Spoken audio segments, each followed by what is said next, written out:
start? Yeah, sure. Go ahead. Well, hey, everybody. This is the Goodell Multiverse podcast. My name is Sam Goodell. I'm Isaiah Goodell. Let's get started with the episode today. This is our third episode. We're diving into the Incredible Hulk. But first, before we get to the main topic at hand, we got on our agenda the news of the week. We're also going to review Daredevil Born Again Season 2, Episode 1 that came out. They had a last-minute schedule change with Marvel, but we'll discuss that in a moment.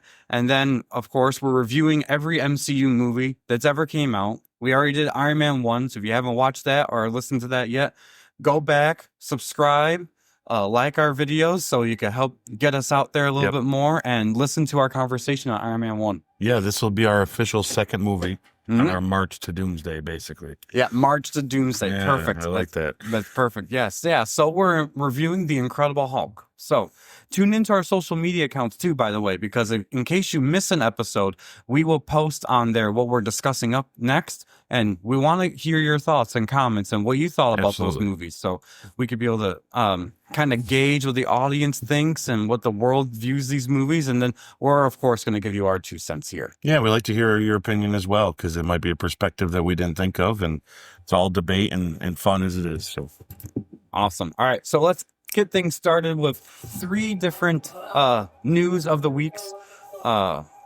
Let's see. We're going to start off first with discussing that Wonder Man Season 2 has been announced. Marvel announces its 3rd show with a 2nd season. The second topic we're going to talk about is the Punisher Spotlight Special. That's going to be on Disney+. There's a special surprise during a last-minute schedule change. The Punisher's long-awaited Disney Plus special finally now arrives on May 12th, 2026, literally the week after Daredevil Born Again Season 2 is done. So, the third thing we're going to talk about, too, is some breaking records with a Marvel movie. Spider-Man Brand New Day, the first trailer, shattered records by generating approximately 718.6 million views within the first 24 hours. That title, I believe, was previously held by Deadpool and Wolverine, and I don't know those numbers on top of my head, but this one flew right past that number. And that's just a teaser trailer. Yeah. So this trailer, it became officially the most watched trailer in history of cinema, not just Marvel. This is like industry-wide cinema. The trailer has reached over 1 billion views in just 4 days, which is still monumental. And so we're going to talk about all 3 of these things. Yeah. Ike, why don't you kick it off with whatever you want to talk about first? So we'll start right there with Wonder Man Season 2. This will be a quick one for me because I've yet to finish Season 1. Mm-hmm. I do like what I see of it so far. Marvel and I have a very unique relationship with the TV shows. I'm not a fan of the majority of them. And I'm not saying that as that they're bad. I just went into them back when they first started doing them in a different mindset and kind of felt let down when I realized how unconnected to the movies they are, or how connected they are, and how that water is kind of muddy on what they want us to think. I was huge on Loki Season 1, thought it was awesome. And then when I got to the end and as they kept going, I kind of realized, not a lot of that meant much. And to me, it was kind of mind-blowing stuff if you're just comparing it to the movies. So, and they've also been very not clear with us about it. So, but with that said, Wonder Man is fun. I like the actors. I like the story. It's a good time. I will watch it. The Marvel's TV shows are competing with some other shows I watch right now. And unfortunately, it's kind of like lower on the list. I'm going to watch things like Landman before I watch Wonder Man. I feel it's made for the other Landman's made more for me than Wonder Man is, and unfortunately. So, I'm glad they're getting to Season 2. Season 1's good so far. I think you have to be really bad to not get a Season 2. Mm-hmm. Anyways, when it comes down to these shows. And the sad thing is, to piggyback on that, most of these shows have been not as not renewal worthy. Is the best way to say it. Yeah, so they must have this must have a good ending, and they must have a great idea moving forward, or they wouldn't be spending the money. Because I think Marvel is starting to be aware that, oh man, we've kind of messed up with our shows a little. Maybe not. We'll see as it goes from going forward. So Yeah, totally. how do you feel about Wonder Man season 2 coming? So I'll be honest. I was looking forward to Wonder Man season 1, and then it, it's good to have this perspective going into Wonder Man, especially for you yourself that haven't seen it yet. Don't go into it thinking of what you typically think of Marvel. Because typically when you think of a Marvel movie or a Marvel show, you're expecting action, you're expecting some of these different things. Wonder Man in particular, he's kind of like a niche type character. If you like TV shows like, I believe it's called The Studio from Apple, where it's basically like an insider look at Hollywood and how it works to a degree. If you like that, you'll like Wonder Man, because what Wonder Man basically is, and I don't know if he deviated too much from the comics, because he does have a similar origin to a degree in the comics. There are key differences, of course, but what I'll say is this Wonder Man's about a man who just so happens to be a super powered person. He has powers. It doesn't explain in the show, spoiler warning, it doesn't explain in the show how he got his powers. It alludes to it, but it never explicitly says what it is. So it's left very ambiguous if he's a mutant, if he's an inhuman, if he is something completely different. We really have no idea what MCU is going to do with Wonder Man, but his chemistry between him and Trevor Slattery, who is Ben Kingsley, the fake Mandarin, if you want to call him that. I'll tell you, is my favorite performance of him in the MCU, of Trevor Slattery. Really good. Like, this is an unexpected surprise. I would call Wonder Man kind of a sleeper hit, where it's not going to be on everyone's radar for some of those things I said. It's not your typical look of a Marvel show, but it hit the points that it wanted to hit. It just told the story very differently than what we're used to. And it's kind of nice to expand the world of Marvel to see what regular people are like and what industries like Hollywood in the MCU would be like towards superpowered people. And that's what Wonder Man basically did. I did think it ended on a really good cliffhanger, but I don't know if it was a cliffhanger worthy enough of a season 2 in my personal point of view. I think it was good, and I would tune in to see more, definitely. It has some pacing issues because it's not your typical Marvel movie, or show, I should say. There are displays of powers, but it's very rarely utilized. And then when you do see them, they're magnificent. It's like some of the best of the TV shows I've done for power-wise, showing them CGI. But I think the reason they're able to do that is because he uses them very seldomly. Yeah, which is kind of smart. It is. It is. So it was really good. I did like season 1, and I would see a season 2. I will say I am surprised, though, that of all the shows that Marvel has done, and I don't have a number on the top of my head, but Wonder Man's only the 3rd show that they've done that has gotten officially renewed for season 2. We had Loki, which was a huge hit. He had a huge fan base, though, in the beginning. So everyone loved Loki in the movies. Announcing him as his own show, of course, was already generating a lot of views, a lot of hype. I don't even know if they finished season 1 when they already said they were working on a season 2. It was that big of a deal. The second show was Daredevil Born Again, and we're going to get into that, but that is the official second show that Disney Plus has done of a Marvel property that has been renewed and now currently streaming a second season. Shows that surprise me, I would say, that haven't been renewed since we're in this topic right now, is like Ironheart. I know that wasn't very well received, but ended on a hell of a cliffhanger that makes me want to see what's going to happen next. So I'm actually shocked they haven't renewed that one yet, because that was a show that came out before Wonder Man. It already had enough hype around it for seeing a continuation, but Marvel hasn't greenlit it. So who knows what they're going to do with that character or with that cliffhanger. I do pray they address that cliffhanger, because that's a big deal to introduce in a small show like that. But anyways. Yeah, just to piggyback on that real quick, I can give you kind of an answer on why we didn't get so many sequels or second seasons, is because I think we can't underestimate what quality means. And it shows, it's one of those things where, sure, Ironheart's got this great twist at the end and this cliffhanger, but it really wasn't that good of a show. And it had, I'm sure it has its audience. Like all of them have their audience. But if they're dumbed down and they're made for a very specific core group of people, then you're going to lose your normal watchers. And why I say that is because there is so much television today to watch with all the streaming services and the streaming shows. There is so much to watch that if me personally, I would have to just only really like superhero movies and Marvel stuff in order to dedicate the kind of time that it requires for me to watch multiple seasons of these shows. It took me forever to get caught up on Daredevil, and from the Netflix one. And that honestly, I really do think that that's only got a second season of Born Again, or Born Again in general, happen because of the following that came out of the Netflix show.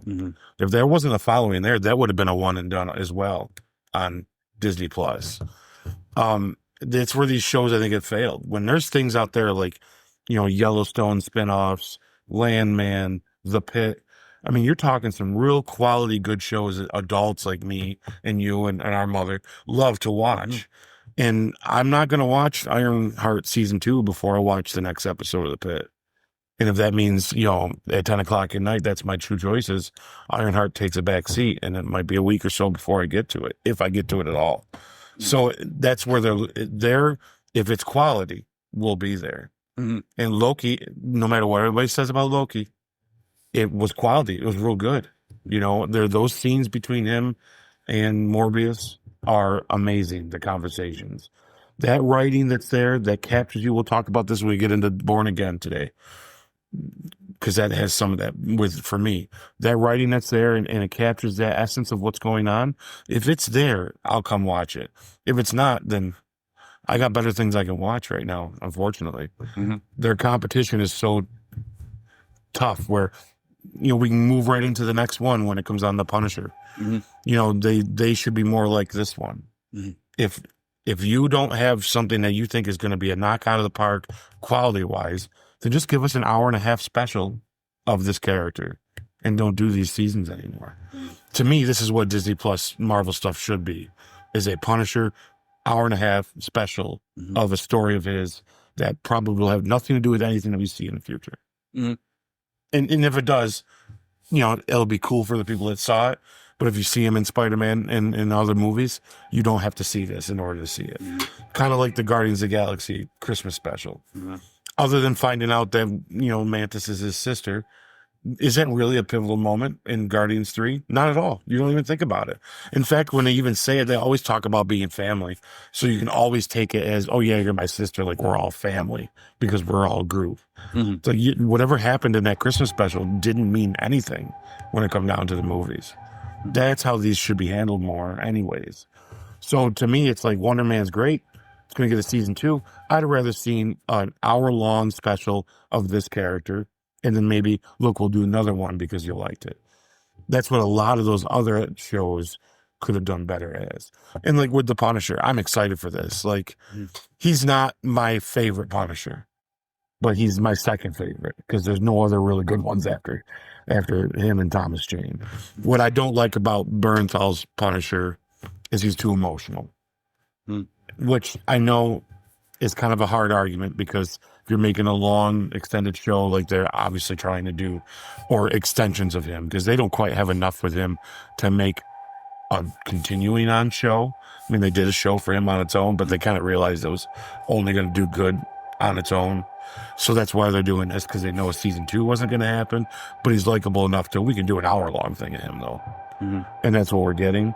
And I think that's why they also chose to bring him into the movies, because his time on the shows are getting a little redundant, and it's going to be, okay, he can't do a show on his own.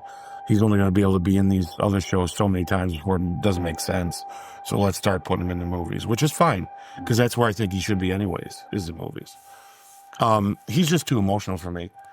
I like, my Frank Castle is a Frank Castle that's, all those emotions were gone when his family was killed. Just talking to him and him feeling like, he's going through some PTSD thing that can be changed and fixed, I think I think it's a good message. And I'm not saying it shouldn't be a message Marvel should talk about, because we should. But my Punisher he's gone. This is going to be his fate. His fate is, I'm going to kill everybody that was involved in that. I'm going to start killing everybody that's doing a little bad stuff, and we'll team up only when it suits what I'm trying to do. Mm-hmm. Because in the end, you're not going to stop me from being the guy that's going to kill bad guys. And I don't get that from the Bernthal guy. I get a lot of, hesitations, and I get a lot of that inside dealing with it when my Punisher's dealt with it and he's made a choice. Mm-hmm. That's why I like the Thomas Jane one, because he's so to the fact of almost melodrama in that sense of like, you're monotone and you're just a murderer. It's like, yep, because that's who the Punisher is. There's no mercy with him. Bernthal brings that to the table, but it still is kind of like, you're a little whiny sometimes, Mm-hmm. and that bugs me a little. But I'll still watch it because the action's awesome and he's great in it. And I'm excited for that. I'll watch that. And that would be one I would turn on over other shows. Mm-hmm. But that, like I said, to me, that's where the direction of the Disney Plus really should start going anyways, is these one or even 2 hour specials. Just at lower budgets with these lower characters to have a good time with them. I think that'd be fun. How do you feel about the Punisher coming? So, full disclosure for me for the Punisher, I have not watched the Netflix show Punisher. I think he had 2 seasons. It did very well on that. Yeah, I couldn't remember if it was 1 or 2. One. Yeah. And I have not watched the older Punisher films that came out. So I'm going based off of pure interest for me. Punisher as a character, even in the comics, he was too dark for me. He was one of those characters where I was like, if I want to have a dark superhero, anti-hero type person, I'd go over to DC because they have a plethora of them. Yeah. So for Marvel, I don't think of them that way. So I never was drawn to Punisher to even be intrigued enough to watch his stuff until the Netflix Daredevil season 2 intro of Punisher when they brought him in. And again, full disclosure, I haven't watched the Cassidy version of Punisher. So, and I'm not as much of a Punisher fan. So you might have a little more in tune to how he actually is supposed to be type thing. But for a new person trying to bring in a new audience, a fan base, I like John Bernthal as the Punisher to the point where I was shocked he was my standout favorite in season 2. And season 2 introduced Elektra of the original Daredevil show, and I loved her like amazingly. But I will say that John Bernthal, that his character intrigued me enough to want to learn more about the Punisher. That's fair. And I think that if you're trying to cast a wider net for some of maybe the next generation of people, or just I think they touched upon enough of Frank Castle that was in tune with who the character is supposed to be, with his family dying and he's becoming the Punisher type thing and the anti-hero, so to speak. But they added enough of that to make it where it is the Punisher. You're not watching a separate character, but maybe they ad-libbed a little bit on his emotional state of things. Maybe they wanted to do it to send a message to say, hey, people really do suffer PTSD. This is how a fictional comic book character is going to deal with it, but don't do that. Well, to be fair, the comics do talk about he is being comic accurate. It's when we watch the 2004 Punisher with Thomas Jane, you will be in shock the difference of that Punisher to this one, and you'll probably see why I do like that one more. But this one is for the MCU. This is the better direction. It's just, for me personally, when it comes down to looking forward to this, I kind of already know what we're getting into. So it's kind of like, okay, it's going to get emotional, but I'm going to feel like some of these beats have been talked already about. When the old, my favorite version of him, he's so on the edge of like just being the bad guy that he's unpredictable, where you're kind of like, oh, you don't turn your back on this guy. Like, if you're a good person, you're fine. But if you're not, he's dangerous, and this one doesn't feel that way. He doesn't feel unpredictable to me, which is fine. But that's the other one's it's just a lot more violent and more like deep. I mean, the Thomas Jane version will get you to do things in your own life to ruin your life before he even kills you. But he almost wants to not just see you dead. He wants to see that you understand why it's happening. When this guy is just going to correct things and be there to help people, which is fine, because that's the majority of the comics is what we're seeing now.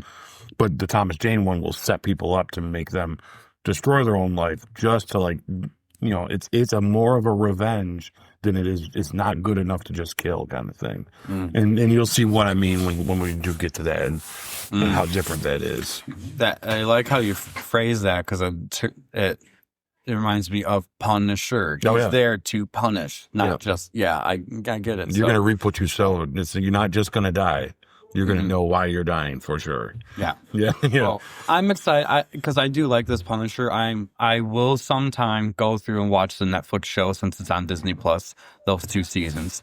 I like Karen Page, and I know she's in the first season of Punisher because she had a lot to do with his character in the Daredevil show. So I definitely want to see the show and to see more of John Bernthal's version of him, especially now that we're going to get him in Spider-Man. He's already appeared a couple times in Born Again. This Frank Castle that we have here is enough of a favorite for Marvel. He's going to stay. So I want to learn more about him if we're going to see him more. But I'm excited that I heard the Punisher was going to have a special. Like, we've been talking about it, I think, in the community for like years now, that he's going to have it. John Berthel's been saying, oh yeah, it's in the works. It's in the works. It's in the works. I didn't realize how much he actually had as an actor, part of producing and writing some of the show. And I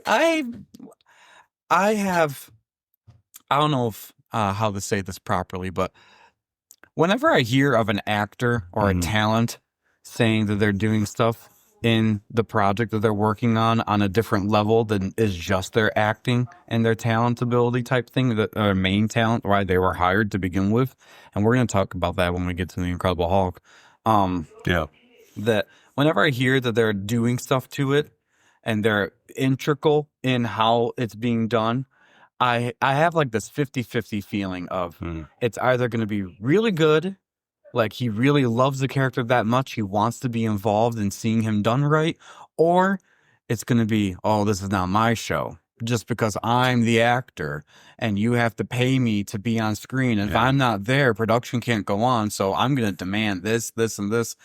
I get that weird, and we see some actors in Hollywood that do this stuff, and we're not going to name names at the moment, but we're going to get to one soon that has a reputation, at least, of doing this before. So it's not, it's very plausible that he actually did some of the things we'll talk about. But you see them when they get, I love it when an actor can broaden their talents and their abilities to maybe become like Scarlett Johansson, the producer on something, or maybe they could eventually be like Angelina Jolie and start directing something. Like I like that stuff, but I don't like it when, one, it's personal to me when it's comics, to be honest, just because of that ownership quality that we as fans have, number one. But number two, when they have a tendency to become the bigger ego of the movie, and then it changes the narrative of what the film's supposed to be into something what they prefer, whether that's good or bad. And sometimes, like in Deadpool's favorite, it kind of works out a little bit, but sometimes, like we're going to talk about in this film, it causes enough tension that people are like, maybe we'll not do this, but yeah, you're talking about a Hollywood too that's different than before. There's a time when even if you were an A-class actor, you needed to go look for these projects and try to get them. Now we live in a time where, the studios are bringing projects to actors. I mean, I love Leonardo DiCaprio. I'll name some names, but I don't think he's had to audition probably in the last 20 or 30 years. In fact, there's a famous story that he didn't even want to audition for Titanic, and that was back in the beginning times, where he almost lost that role because James Cameron said, oh no, you're going to audition. I'm not going to make this some $100 million movie on someone I don't know if they can do it or not. And he almost didn't do it. And it ended up being great because he did the audition and he was great for the role. But that's kind of and I'm not saying it's not a diss on Leo. It's a diss on the system itself, where before it was hey, I don't care that you were awesome in the last movie you did. If you want to do another one, you got to bring what you got to the table. And we live in a time now where they have a lot more say. Now, if you have, I know Bernthal has some producing rights to this. So in that, makes me think that he could have some say in what the character does. I mean, we also got to remember, folks, you're talking the jobs of these people behind the scenes, like as a producer, they don't really have a lot to say when it comes down to what the movie's going to look like or how it's going to be. Their job is to make sure the movie can be made. right? They're the ones helping and being the forefront of the money being pushed with maybe the help of being part of the creative team. Ultimately, your creative team, what you see on screen, there's 3 people, arguably 4, but there's 3 departments that's the most important. And it's the director, and it's going to be your actors, obviously, because they're the ones on screen. And it's going to be your editors. And then you could say the writers. I think the writers should be higher up, because without writers, we wouldn't have what we got. But writers get pushed around a lot, as we've seen in a lot of these, lots of times we see the union and all that have trouble. But, your director and your editor, and then you could have 2 different movies if you got the wrong editor. Mm-hmm. That's why when you go look at your favorite movies, you look at movies that consistently do well, guys like Scorsese or Steven Spielberg, take a look at who's worked with them on them, and almost 9 chances out of 10, the majority of their films are the same editors, the same producers, the same cinematographers. And Christopher Nolan's a great example. It's like he's got a crew that he hires every single time when he does his movies. It might change here and there, but I think the editors on his movies has been the same editor since his first movie. So, but what has his movies been? Super successful. Mm-hmm. So they found a combination of, I know what I want to see on screen. This person knows how to edit it to what my vision is. And that's what we get. Because lots of times we'll see, like David Ayer is a great example with the Suicide Squad. Mm-hmm. What he saw didn't look bad, but what we got in the editing looked like crap. And that's kind of the problem we have with some of these. Mm-hmm. But to go with what you say, I am also of that. It's 50-50. When you hear of an actor that takes too much charge, it's like, okay, slow down. Mm-hmm. But at the same time, maybe it's not. Mm-hmm. Arnold Schwarzenegger's famous story when he did Terminator. He told James Cameron that I don't think a machine would say, I'll be back. I think a machine would say, I will be back, because they wouldn't shorten the words. And Cameron turned to him and says, you worry about acting, I'll worry about writing. And Arnold's like, all right. And then look, that's like the most famous line that ever came out of Arnold's mouth. So Cameron was right. And there would be times where Arnold would have been right. And I think a lot of it is who you're working with. If it's super collaborative, that's cool. Some guys make great movies like that. Iron Man 1, look what we just talked about. That was so collaborative, they're writing it the day of. Yeah, you talk about the writers being lower tiered, be like they were scrambling every day to figure out, what are we doing? Right. Here's an outline of the scene. Yeah. Have fun, Gwyneth and Robert. Yeah. Then you got your Christopher Nolans or your Quentin Tarantino's or Guy Ritchie's, all those guys that they're going to be like, listen, I want you to do what's on page, and just, maybe we'll try a couple different lines and they'll do that for fun, but ultimately they want it stuck right to what it is. And those guys tend to be right most of the time. It all depends on who's working, but it's disconcerting though, when you find out that that's part of the problem, because it also means there's a power struggle going on, right? Which we'll see that there was even more so behind the scenes than just the actor, and when it comes down to power struggle. For Marvel in particular, but also like DC, I'm sure a lot of DC fans, that if they're listening to this and watching this, I have your back on this too, that these characters in particular are written such a way that drew enough of a fan base for these type of studios to say, we're going to do stuff now with them type thing. Yeah. That it's like just... I just pray that if any of the actors do want to get into those creative positions on movies like these, then maybe we should hope that they like the characters enough that they are like the fans. They want to see that adaptation of it. Yes. Yeah, I agree. Thing that we'll talk about to wrap up the news of the week is the Spider-Man Brand New Day trailer breaking all these records. Honestly, I'm a little ambivalent to... Is it oblivious is the right word?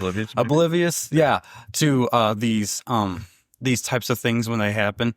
I mean, like when you hear that, it broke a record, be like, that's cool, that's good for the movie type thing. But when I found out, and pulling up this information for the podcast, that this is an industry-wide record breaking, and this isn't even Spider-Man's biggest movie, arguably, yet, because it's not out yet. No Way Home was. So I would have thought that would have broken all those records. But what are your thoughts? I think it just speaks to one thing, that Spider-Man's hot right now, man. Like, it's we have the right things going. I've heard some hot takes online from other people that talk and that they don't care for this version of Spider-Man, and they haven't for a while. And I don't know what their problem is. I think it's great. I mean, what I've liked, what they did about it is bringing in the other Spider-Man, kind of made it part of the same universe. So, but yeah, I think this just speaks to, this is a movie everyone wants. You can take your kids to this movie, you know, but you could also go see this movie because Spider-Man right now is really cool, and he's awesome and he's fun. And truthfully, this trailer for a teaser, basically, right? We'd say it's a teaser. It's the first one, right? I'm pretty sure it's the first trailer. Yeah, at not the very least. if this is the official first trailer, or this the first teaser. I mean, but it's packed full of like, look at that. What is this? Holy cow! The problem with their teaser trailers is they look just like regular trailers. Yeah. So it's like, it's not really a tease anymore. It's you're getting a meal. Sometimes I see trailers like this one, and I'm almost like, don't even do another one. Just let us come into like blind as can be.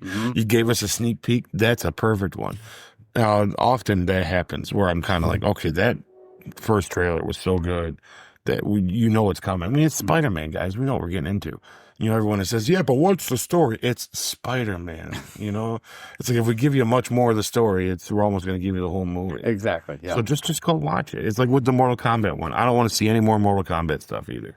You know, that new trailer just come out, that's it. That's all I want. Anything more than that, I might feel like it's too much.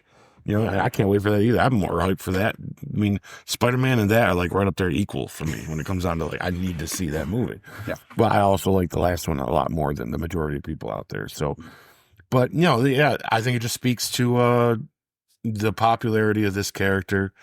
I hope Tom sticks it out for as long as he wants. I know he doesn't want to get typecast, but I think it's a little too late. You know, I think we're going to see him do some great stuff in the Odyssey and moving forward with others. As he gets older, I think he's going to do other things that are great. But man, just be Spider-Man. Be thankful that you got a part that, and everybody, I mean, look at the records, buddy. They want to see you. You know, it's like there's people that would be dying to be in your situation. And I know with fame and all that, there's a downside, but you know, be grateful for it. You know, take Hugh Jackman as good advice when you're just life advice wise.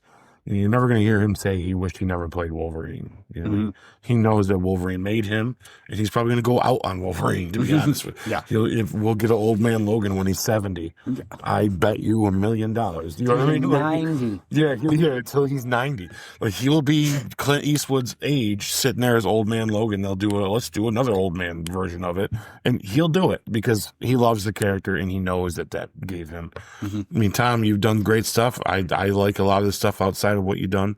Spider-Man, other people don't. I do. But man, you're great as this part. I want to see a 40-year-old Spider-Man teaching a younger kid.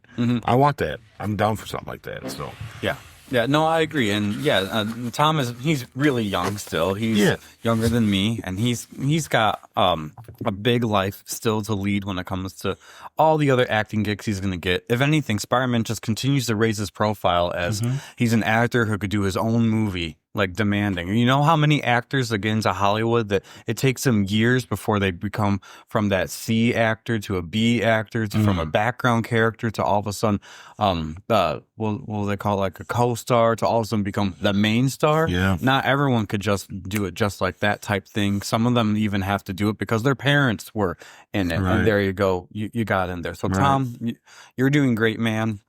Keep up with it. And I like that you enjoy being Spider-Man because we as fans, we enjoy seeing you as Spider-Man. You're always going to get us to come to your movie. And so just embrace that. That's a unique quality you can have as an actor, that there is one character that was written long time ago that you fit to a T, and it's almost like you live by example with it. And that's kind of cool to see that. I don't want you to ever feel like that, oh, I can't be Spider-Man for the rest of my life. Be like, well, is that such a bad thing? Yeah, I mean, come on, buddy. Look at Ian Spider-Man's McKellen. Pretty cool. He's going to be 90-year-old Magneto, and he's still going to kick a lot of ass. Yeah. So you'll be okay. Yes. All right. Well, to move on from that, guys, we're going to talk about the first episode of Daredevil Born Again, Season 2, Episode 1. Now, Marvel had a quick change in their schedule from the last time we filmed the podcast, because we announced at that time, they're going to do the first 2 episodes, which that's what everyone believed until like I want to say within like 24 hours of the first episode premiering, they're like, wait a minute, we're going to give you all the episode titles. We're revealing that the first episode is only tonight on Tuesday, and that the next 2 episodes are going to be one night the following week, which is kind of abnormal, but I'm sure they're playing something up with it, and then announce the Punisher at the very end. So they had this whole schedule change. So we were able to watch the first episode of this a couple nights ago.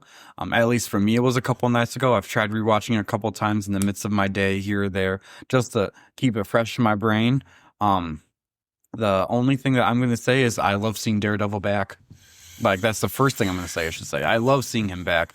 I think Charlie Cox is casted great as Matt Murdock. Sorry, Ben Affleck. You did good for the movie at that time, but you're much better at Batman. Anyways, way better. There's my hot take, I guess I'll say about. No, I think everybody feels it. Yeah, I give him a lot of credit. He did okay with Daredevil, but man, he's one of my favorite Batman. That's for sure. He's really good at Bruce Wayne. I just want a whole movie of his. So bad. The Bat flick. Oh my gosh. Yeah, please. Anyways, yeah. So Charlie Cox, he embodies Matt Murdock so well.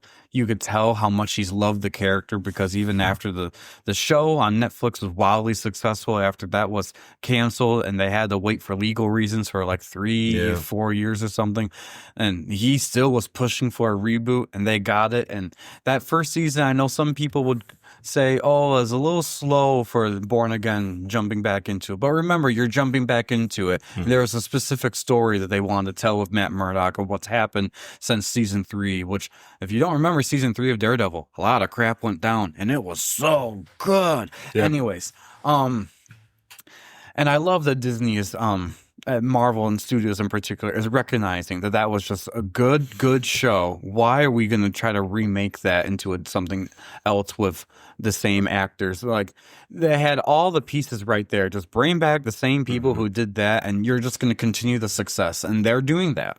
That was no different. I loved this black suit in this episode. Yeah, me too. You finally get to see the DD on it, and it looks so cool. And the suit looks very unique because it almost looks like it's his red suit that they spray painted black, because as you can see in some of the fight scenes, you see the wear and tear and the red starts showing up, which creates this cool color on it. So it's so cool. Oh, by the way, spoiler alert. Sorry, I didn't say that in the beginning, but at this point, if you've seen that, we're going to review that and we're going to talk about it. We're going to get into some spoilers here. But what I've said so far is nothing new. You saw the black suit in the trailers. So now we're definitely getting to spoilers. That first scene reminds me of all of the Netflix action-packed scenes they've done. And it was so Daredevil good. Yeah, I agree. They definitely took all the best of what they've done with this character. And I'd even say in season 1 as well of Born Again, and they know now what they're doing with it. I often wonder if they could have went back in time and been like, okay, so they couldn't have just done Born Again from the start, right? Yeah.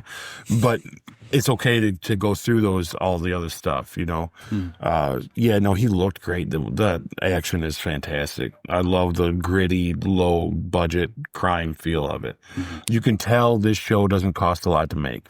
And that's actually something that helps it a lot, because it really makes you feel like, okay, you're there with it. This is realistic, you know.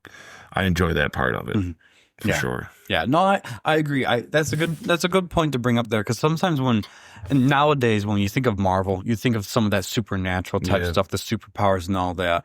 And I even have a friend who says, "Oh, Daredevil really doesn't have an ability, so I don't consider him a superhero." But you have to. For people who think that way or anything, doesn't have an ability. Yeah. Okay.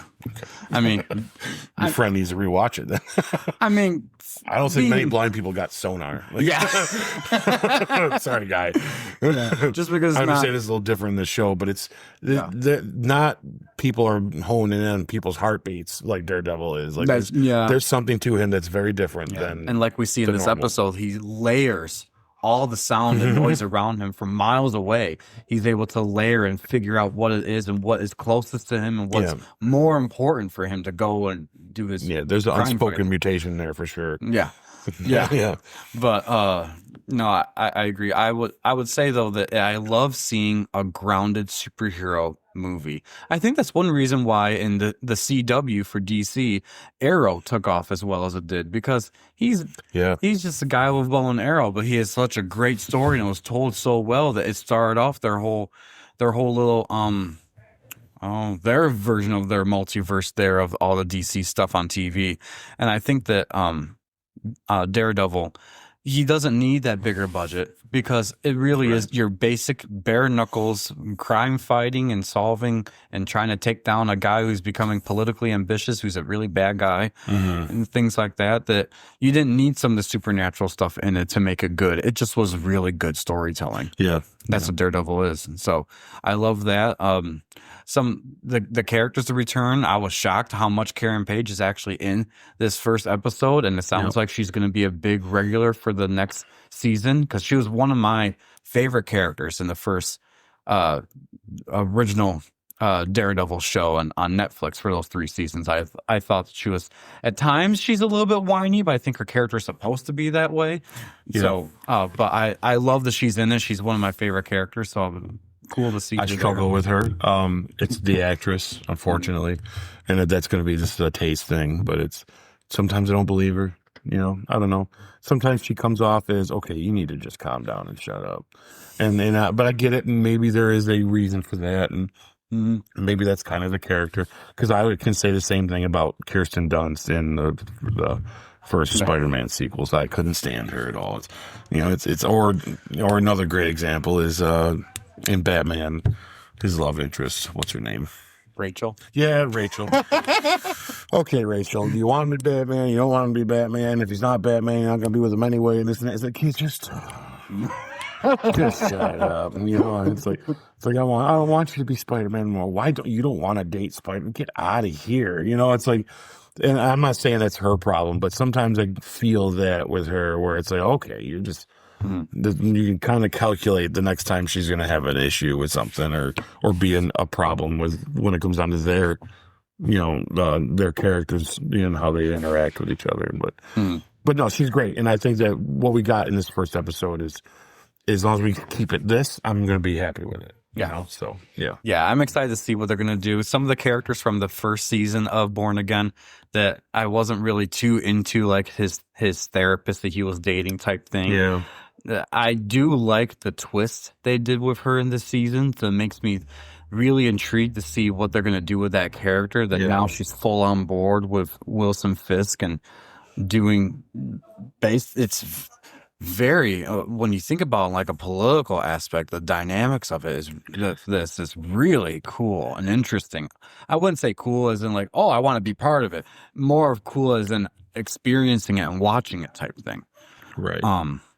Where she's now basically the head therapist or psychologist for these mass vigilantes that they capture, and her questioning and the way she's going about asking them and telling them we're going to do to you type thing makes it almost like they're playing the system enough where, oh, we're giving you due process, but it's in our favor always, no matter what type thing. So I'm curious to see how long she as a character is going to sustain that, if she really is a good guy that's just in the brush of it all. But and so what are your thoughts on her as that character in particular? I'm fine with it. I like it. I have an overall issue with the show that is kind of broad when it comes down to the majority of these kind of shows. And it's not just Marvel stuff. It's the TV show formula that I'd struggle with. Where I'm not as so invested in that character because that character feels rehashed, or maybe that's the wrong word, but I think it feels redundant. I think these shows, when I say these shows, I'm talking the majority of TV shows out there, have an issue with introducing characters, having a neat story, and then letting them go, because they tend not to let them go. There's often, okay, well, what can we do to twist this and twist that?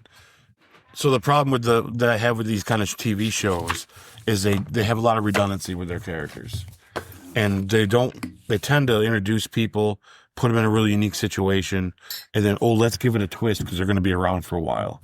And I'm not a fan of that. because it's like, don't be afraid to introduce a character and have a unique story, and then they're just gone. You know, my favorite shows, or what I tend to, for my taste wise, is I like the ones that take those chances where, why couldn't she have just been that character to him for a while, and then why does she have to still be here? Because now we're going to overcomplicate this whole thing. Because my problem with Daredevil is there's a lot of stuff going on. Like, there's a lot of characters and a lot of things. You know, I like that Bullseye is he a good guy? Is he a bad guy?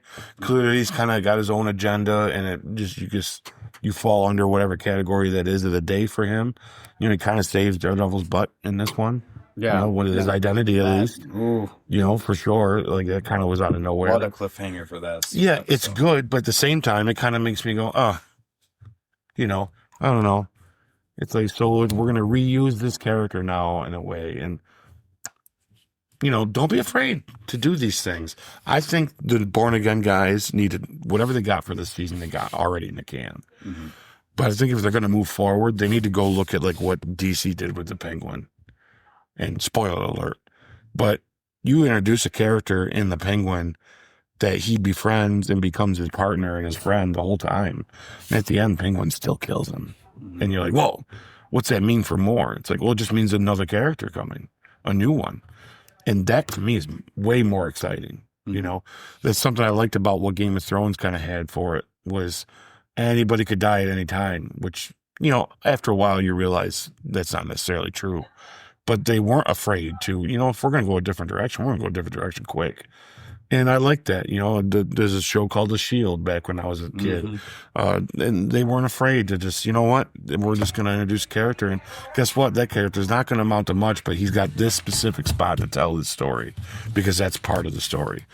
And I think that this show needs that, because I have a hard time caring about the stakes, because it feels like, well, don't worry. In the end, folks, his identity is going to be safe. He's going to win. Or still be alive. They're not just going to kill him. He's not going to kill Fisk, you know? Like, we know that's not going to happen. Maybe. But that's just it. If you thought it could, you'd be like, whew, this could be really interesting. Because I struggle watching this. It's a half hour long, and there's moments where I'm kind of, like, bored. And I'm like, okay. And then what this show has going for it, though, is the acting and the characters are good. So then a moment of tension or something happening will kind of like pull me in a bit. Oh, wow, that's really good. You know, but then it's like, it goes into like, okay, boring. Oh, here we are. This is the meat of it. Okay, boring.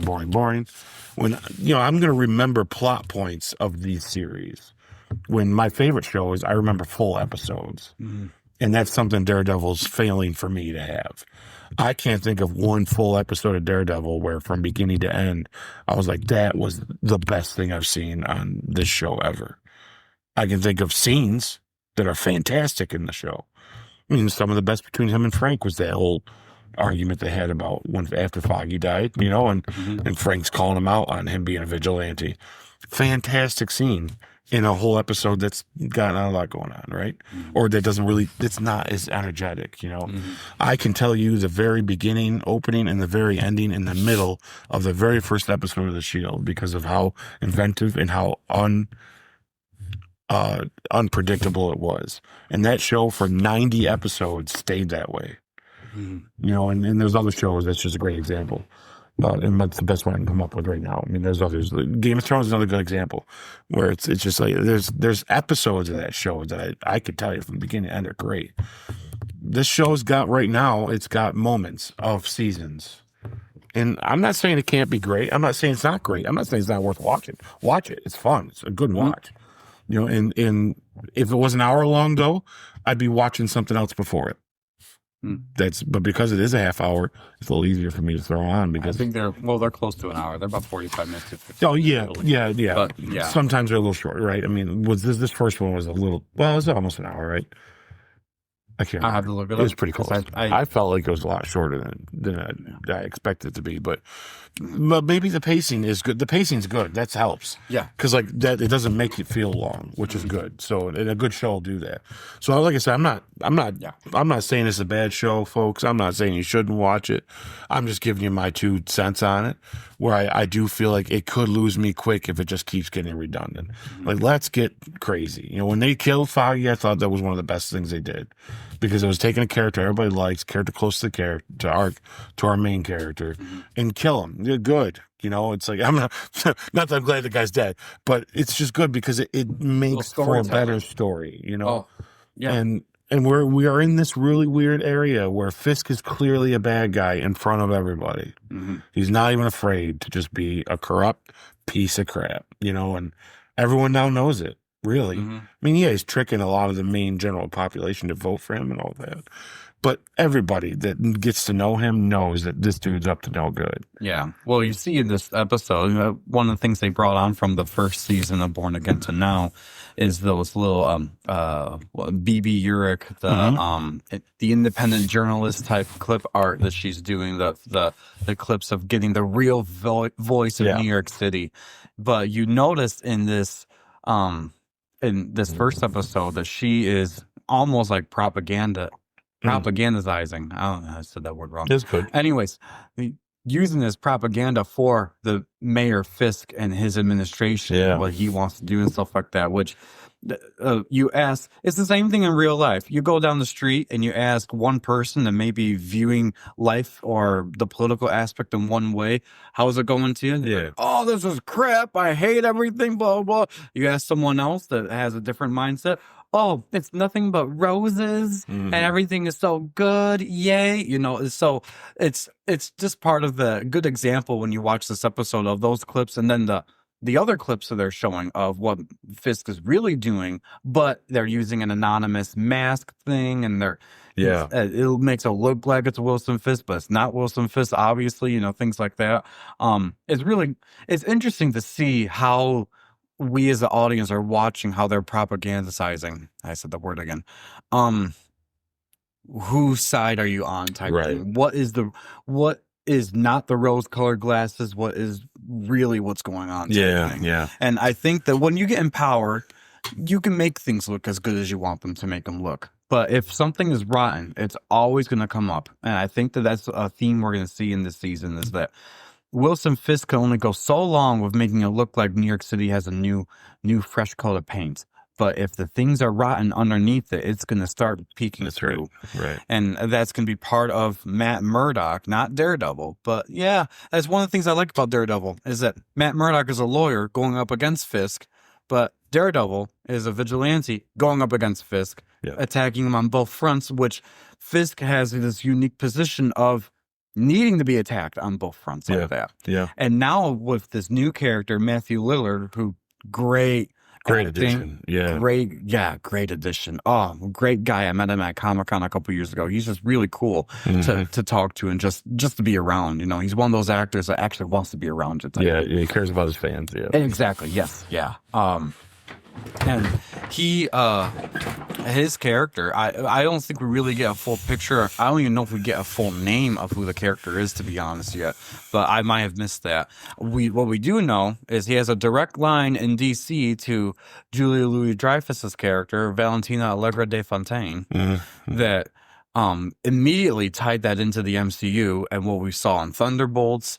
And from my understanding, I believe Daredevil Born Again Season 2 is taking place around the same time the Thunderbolts movie is taking place in the MCU.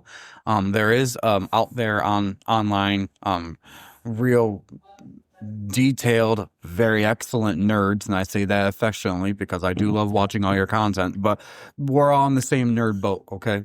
Just some of us are different colors. Yeah. They were able to break down exactly where this show is lining up in the MCU timeline, because that does become a little important when you get to like Avengers movies and see where are people at, what's the scope of New York City, because we saw New York City in the Thunderbolts movie and it didn't look like it was under martial law, which was at the end of Born Again Season 1 when Wilson Fisk put everything under martial law, meaning curfews, meaning all bunches of crazy stuff. And so we were like, well, where does this movie and this show then take place? It turns out they're kind of incongruent. So by the time Born Again season 2 is done, theoretically, from my understanding, is when Thunderbolts, the end of Thunderbolts happens. So then martial law, we're assuming, is not going to be in effect. But even then, there's nothing that's detrimental to watch Born Again to see Thunderbolts and vice versa. They really have kept them separate, which is good. I don't like it when they intertwine them too much because we've talked about that before, where you have to watch one in order to watch the other. It doesn't look like they've done that with this, but I like that they complement each other. Well, they can fix this problem if they just told us. It's true. But they can't even tell us. They're all like, well, some of it does, and maybe we're not sure yet. No, but moving forward, it's not. But moving forward after the next 4 things we do. Communication is key. It's like, just make up your mind up. It's these either are in the same universe or they're not. Yep. If they are, we'll pay attention and you make sure your continuity's straight and we'll be good. Mm-hmm. If they're not, then we'll still watch them because we still want to see them. But just let us know that. Mm-hmm. Because, Spider-Man is not going to mention at all about this. He falls under this vigilante issue they have. Mm-hmm. But it's not going to, they don't talk about him in the show. Yeah. It's like, okay, you can't even mention his name. I know there's a rights thing where they're not supposed to do so much with like interconnecting the shows because he's not supposed to be in the show. The most we got. Then don't do it. The most we got in Born Again season 1 was the first episode when he mentioned spider people or spider, like they're afraid to say it, like the mutant word, the M word. Don't say mutant because it's gonna mean. Like, come on. Yeah. Anyways, they just got to make up their mind. They got to figure out what they're going to do with it, and if they don't have the rights, and then do what you have to do with it at the time, right? Yeah. But it's that's where I struggle with the. But you are right. For the most part, you don't. It doesn't really. If you can block that out a little bit. Okay, I can block it out a bit. Well, one thing that I'm putting these pieces together, maybe it's me being optimistic as a fan and trying to keep this all connected and logical in my brain. Is that Spider-Man is kind of like what Wilson Fisk would deem as a vigilante. For sure. But sounds like what they're doing in the Spider-Man movies, there are so many different things going on, like villains or people like the Punisher that are in there and all that stuff, that you're creating New York City isn't Spider-Man's home only type thing. Yeah. So I can see where they don't have to mention him so often, although he arguably is one of the biggest names in New York City. It's kind of hard to miss it, but I'll tell you what the MCU has done perfectly, though, with their shows and their movies, is don't live in New York City. Because it all goes to crap there. With Fisk in charge, with alien invasions, with all the bad guys from Spider-Man, just don't live in New York City. The Thunderbolts. So I'm gonna live out in Utah somewhere, in the mountains, and I'll watch all this on TV. Texas ain't looking pretty bad. Yeah. Let's stay out of New York. Oh, geez. Yeah, that's true. Poor New York City. That always gets it. It always gets it, both in fiction and in real life. It always gets it. Yeah. Anyways, so anything else you want to add to this episode? No, I'm looking forward to the next one, and the next one is going to be the double, from what we understand. So that'll be fun. We'll get together and watch that together. Yeah. And this time we didn't, I'm looking forward to it. I just don't want the show to turn into The Walking Dead. And right now it's on that cusp for me, where we're still good. Walking Dead was great till season 4. After season 4, it kind of was like, we're going to keep repeating ourselves now. And they meet a bunch of people that are survivors, and the survivors end up being bad guys. Yeah. And they did that 9 times later, So it's kind of like, okay, this show is getting to that where if we're going to have some climax or we're going to do some big changes, let's do it. I think the thing about TV shows is people need to understand this isn't Law and Order. This isn't The Simpsons or Family Guy, where everything you do in each episode has almost nothing to do with what you're doing next. This is a continuous story that keeps going on, and there has to be an end eventually. And I'd rather them end on a high of something that makes sense and it's really good. Yep. Because even my favorite shows I like, when they ended, I'm like, oh man, I wish it didn't end. But in the long run, when I'm looking at it, I'm like, what a great ending. Yeah. And I'd rather have that than a crappy ending, So Yeah. I don't want the show to do that just because they can, just because there's viewers, and just because they don't do the just becauses. Like, make this be a point. Like you said, Fisk is only going to be this for so long. At some point that's got to end. And I don't want to see Vincent go away as that character. He's awesome. But if he doesn't end right, then what's all this matter? Good example, Dexter on Showtime. Great show. And the ending sucked. And now I can't watch any of the other show because I know how it turns out, and it makes me feel bad for one. I like to be able to rewatch something knowing it's going to that real good place, where it's supposed to be. So I don't know. That's all. Other than that, right now though, I'm excited to see what's going to happen next. It looks great. I love the look of this. The action in its gray suit is sick. I've never had a problem with how they looked at it anyways.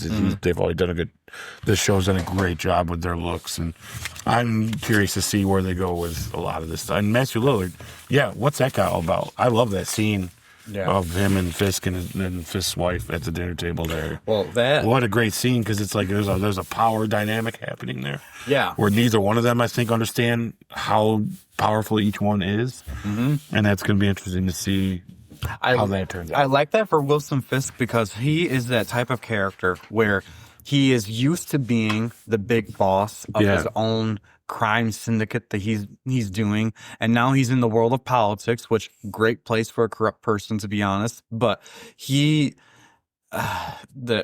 now he's butting up against powerful people that are like him to a degree. And now we're seeing one of the things I always loved about Wilson Fisk is you could see how his brain works almost like a child type thing. And when he doesn't get his way, what he can do. So I love seeing him put in the same playpen as another kid that's kind of like that. To see who's going to come out on top and what the ramifications are going to be for whoever comes out on top. Because the last time someone offended Wilson Fisk's wife in the Daredevil show, he did not. She's easily offended. But he did not fare too well. No. And the fact that happened, and he pointed out, well, you offended her, made me think, is something going to go down? But I'm like, nothing's going down. What's going on? It makes me want to know, who is Matthew Lillard playing? What type of strings do they have?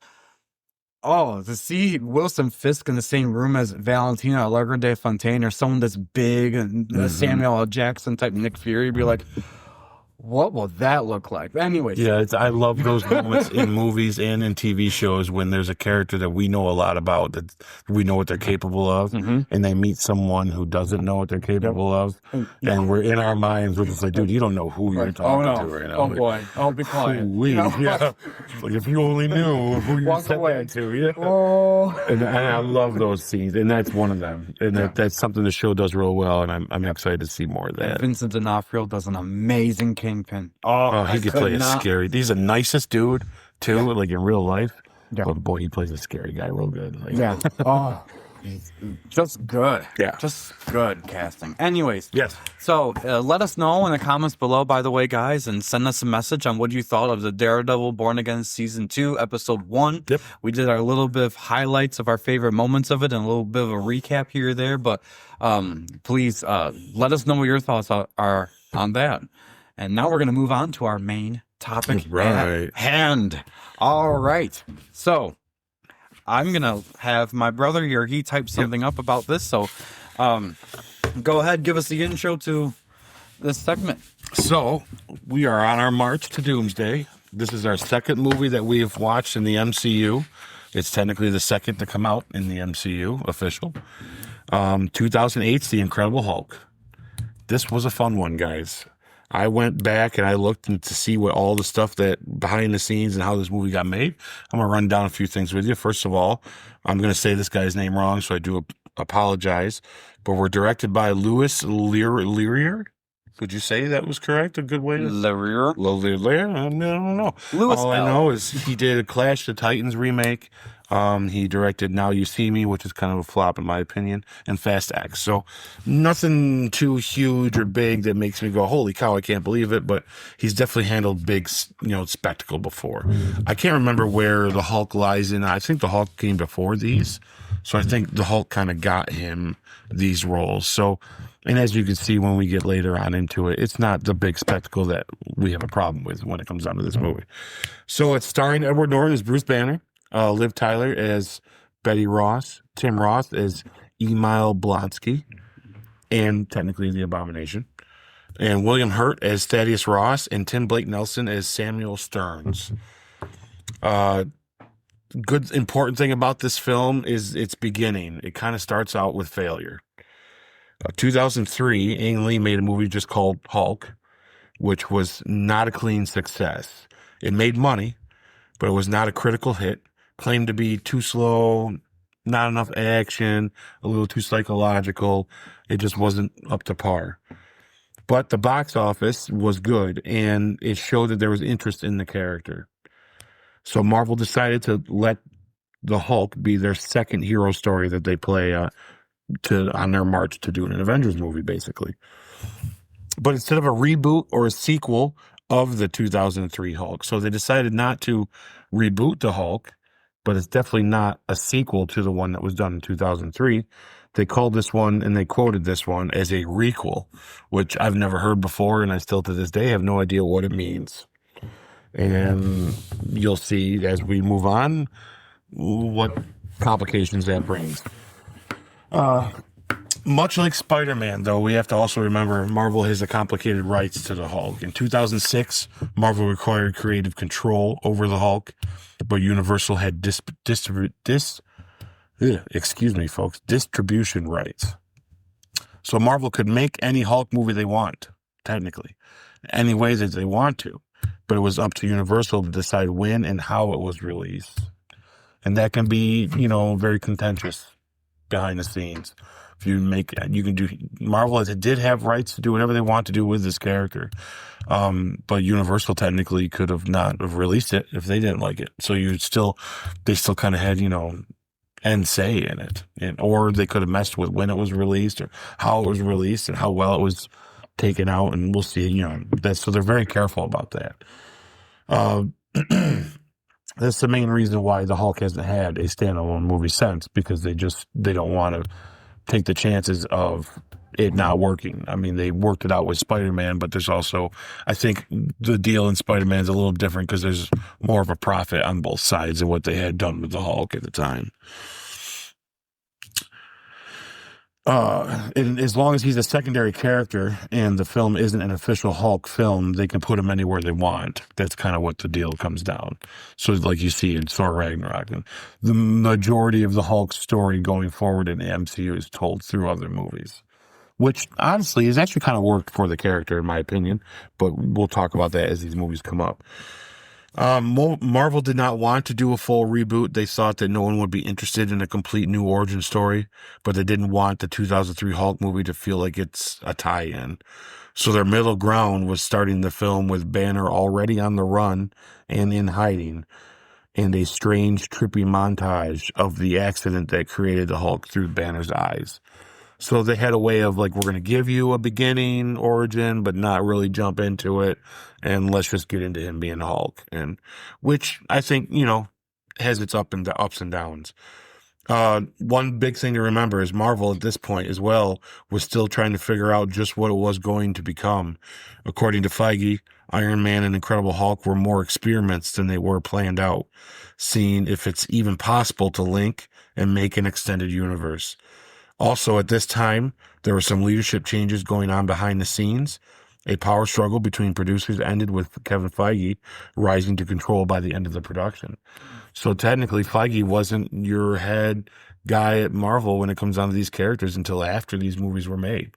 So there was a lot of, is this going to work? Creatively, what are we going to do? What should we do? And then it was also kind of had this big old cloud of problematic production, okay?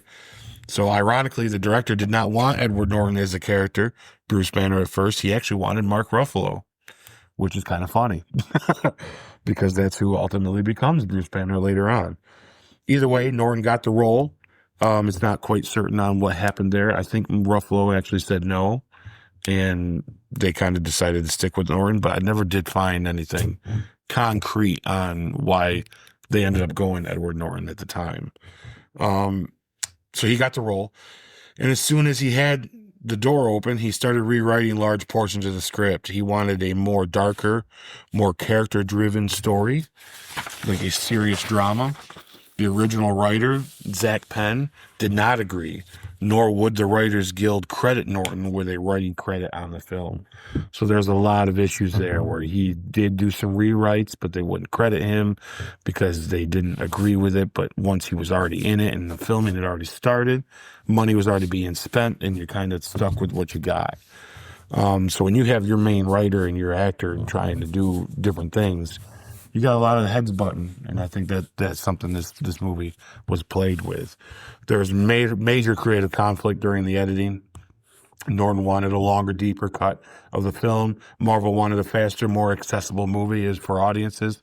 Marvel ultimately cut the film down and removed a lot of Norton's character's material, ultimately causing a big feud between Norton and the filmmakers, which goes into promotional problems with that. Because of that, the production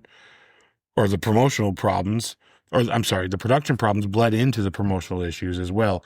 Norton did not attend promotional events like press tours. He instead went to Africa for humanitarian work, but studios read that as this guy doesn't like to play ball. And, it's hard to say. I'm not going to tell a guy he can't go do some real good stuff for the world with his fame and his money. But yeah, to not promote your own movie that, you're kind of the star of, obviously there were some issues going on there for sure. And the timing problems of it. If that wasn't enough, it also had some timing issues. It released in theaters 3 weeks earlier, It released in theaters 3 weeks earlier, and it was such a hit. I'm sorry, I think I messed this up. Let me restart that. Can you okay. So they also had some timing problems. Let me read that again if that was. Oh, yeah. So it's restart. Sorry. It had some timing problems. If that wasn't enough, it also came out the same summer that Iron Man did. So it kind of got overshadowed. And if it wasn't going to be that good and Iron Man was going to be awesome, which is what ended up happening, then, it kind of got overshadowed by Iron Man for sure, immediately. And the thing is, though, on a budget of $150 million, it grossed $265 million. So it's not a flop, but it also wasn't like a breakout hit. Due to the drama, Marvel and Edward Norton parted ways, explaining the recast in the MCU. This happening had some silver linings to it. It helped establish a structure of what will soon be the Marvel Cinematic Universe, and also shown Kevin and Marvel and them what not to do in the future for sequels, if they ever do a Hulk sequel, which we hope they do. So that's all I have on that. And, it's very troubled kind of production to this movie. It shows on screen somewhat, as we'll get into. But after that, I'm going to turn it over to my brother. He's going to give you a quick little synopsis of what the movie is, and we'll dive right deep into this one and see what we think of it as it goes. Alrighty, so The Incredible Hulk, the synopsis of the film. A scientist, a scientist named Bruce Banner is forced to live in hiding after a gamma radiation experiment turns him into the Hulk whenever he loses control. While trying to find a cure, he is hunted by a military and pursued by a ruthless soldier, Emil Blonsky, who becomes a monster himself after undergoing a dangerous transformation. Banner must embrace the very thing he fears in order to stop Blonsky and save the city. Sounds good, the synopsis. Yeah. Now, let's see how they executed that film. I'll let you do Act 1, and we'll do what we did last time. Sound good? Sure. Yeah, I guess the first thing I want to say before I start bringing into Act 1 is your opening there about all the issues behind the film real quick. How do you feel about that? You got anything to add? Well, Marvel at this time as a universe and as a studio is still kind of a baby, so I get it that whenever someone is starting off and they're trying to do something as ambitious as trying to create a universe, interconnected movies and things like that. No one's ever done this to this extent before. Mm-hmm. I mean, you could say some franchises were successful, like Star Wars and things like that, but to interconnect all these different characters in its own universe, and this being the second movie, in doing so, I'm sure they had a lot of regrets on how they did the movie. Yeah. And I think that as we're going to discuss, some of that came through in the film, that us as the audience were like, not so sure if this really worked out. But at the end of the day, they did it. I understand why they chose Hulk to be their second character to do this, because at that time, Marvel Studios wasn't beholden to Disney. They were their own independent studio, shopping around between Paramount. They're able to cut a deal with Universal, do a movie, things like that. So it made sense. They were probably thinking, oh, we could do a Hulk trilogy in our future type thing. That's before Disney swept in and said, we're going to be your parent company and we're going to do everything for you. Be like, great. Oh, sorry, Hulk. We can't do a deal with Universal because mom and dad don't get along in that regard there. So anyways, I see their ambition in starting a movie like this. But I also see where those missteps happened, and hearing a lot about that behind the scenes. Funny that I didn't know that the director really wanted Mark Ruffalo in the beginning, and for some reason he turned it down. It didn't work out, whatever the reason. I was surprised to read that as well. Yep, and then ultimately he becomes Bruce Banner, and that I can't think personally of anyone else I would pick for him. So that's great. Yeah. It just shows that there was some creativity behind the scenes. We're like, this is what we want. This is what we have to settle for right now, type of thing, you know? And Edward Norton, he is a good actor in his own right, but I can tell that there was going to be some problems just on his version of creativity versus other actors' versions. Yeah. Anyways, not to diss him, because like I said, he is a good actor. I've seen a couple movies that he's been in. He's a great actor. And he even did the acting part in this movie really well. It's just that behind the scenes, when you hear about the drama behind the scenes, that really could put a dampener on the movie in whole. Mm-hmm. And obviously this movie needs as much promotion as it could get in order to make it more successful.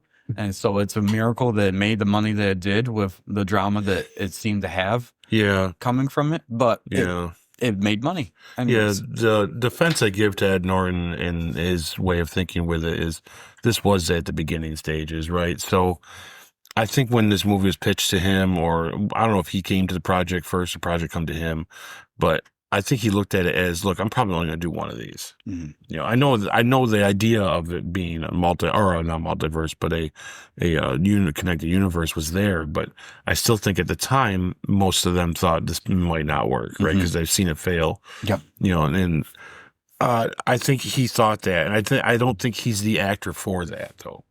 And I don't mean that he can't. I think if he was sitting right here, he probably would tell us that. I don't think he wants to do that. But see, when it was pitched to Ruffalo at the time, it was a one and done movie, probably like this, where it might work, it might work not. And I think Ruffalo was a little more worried about his image. He wasn't as well known. He hadn't done as big as roles as Norton had at the time. Norton was a much bigger face than Ruffalo was at the time, as actor wise. Yeah, I think he's come off of probably one of the biggest famous movies he's done. It's that Fight Club, and everybody loves him in that, and he's great in that. But when it was pitched to Ruffalo the second time during the Avengers movie, at that point this is a cinematic universe. Mm-hmm. Ruffalo went into it with his eyes open, knowing I'm probably gonna do this for the next 40 years of my life, you know, for sure. And I think Ruffalo is a good guy for that. I think he is also an actor that was okay with that, because he's arguably, might be somewhat of a hot take, we'll talk about this later, but he might be the best actor in the MCU. When it comes down to our actual official heroes, because the side actors are better, but as our official heroes, he might be the best actor in the MCU, outside of the MCU. But either way, he, I think, got into it with his eyes open, knowing there's going to be more to this. Mm-hmm. When Norton's like, even, let's say this movie was awesome and all his things was right, and it turned out to be, and they did it exactly that way, I can't see him being Hulk still. Because he's just doesn't come off as the kind of actor to me that likes to do these mega sequels, or you know, maybe not. Maybe it's different. Maybe that's the part maybe he'd tell me complete opposite, and he'd say, "No, I really wish I got that," But I don't think so, because I've heard him talk on Rogan and a few other podcasts that yeah, it's not that kind of style, isn't his style anyway. He'd rather jump from movie to movie, and personally, as an actor, he's better that way. He's awesome when he's in something that he can just dive in for one time and then not have to come back for. So personally, I give him a little bit of, other than the dabbling in, but I also, like I said, I think he saw it had to be the best it could be, because he probably wasn't going to do any more anyway, most likely. Yeah, and they all probably kind of thought that, because they weren't sure yet, obviously. And I feel like this is a good, and I don't know this as a fact or anything. It's just a rumor. I'm sure if we ever get the opportunity to talk to someone who's behind the early stages of development of Marvel Studios and how they're creating all the stuff, they're casting directors and things like that, I wouldn't be surprised if some of the issues that happen with this movie is good that happened early on in the MCU, so we could figure it out what to do moving forward and make a stronger universe type thing. Well, I can't wait for the day they finally kind of end the MCU and we get that 5-hour behind the scenes making of the best, series in film history. And that's when we'll get like all these awesome, real anecdotal, this is what happened, this is who did what. And because I'm sure there's tons of things that we haven't heard or that we know or they haven't confirmed. And but I bet, we don't always know unless someone reveals what the contracts of some of these actors are, but we do hear multiple times when someone signs on for a Marvel role, when they sign on, they're locked in for like 4 movies, a video game, a theme park appearance. There's like at least 4 movies. Some of them have like 10 movie arcs that they're locked in for in their contract. And I think I can see them putting that in after this movie, saying, well, we're not going to get the star of our movie to think he's only going to do a one and done type movie, if that was his intention. And so when we get our future Hulk guy, we want someone who could commit and say, I will do 10 Hulk related projects. I will do when Robert Downey Jr. is a great example that he didn't have anything going for him.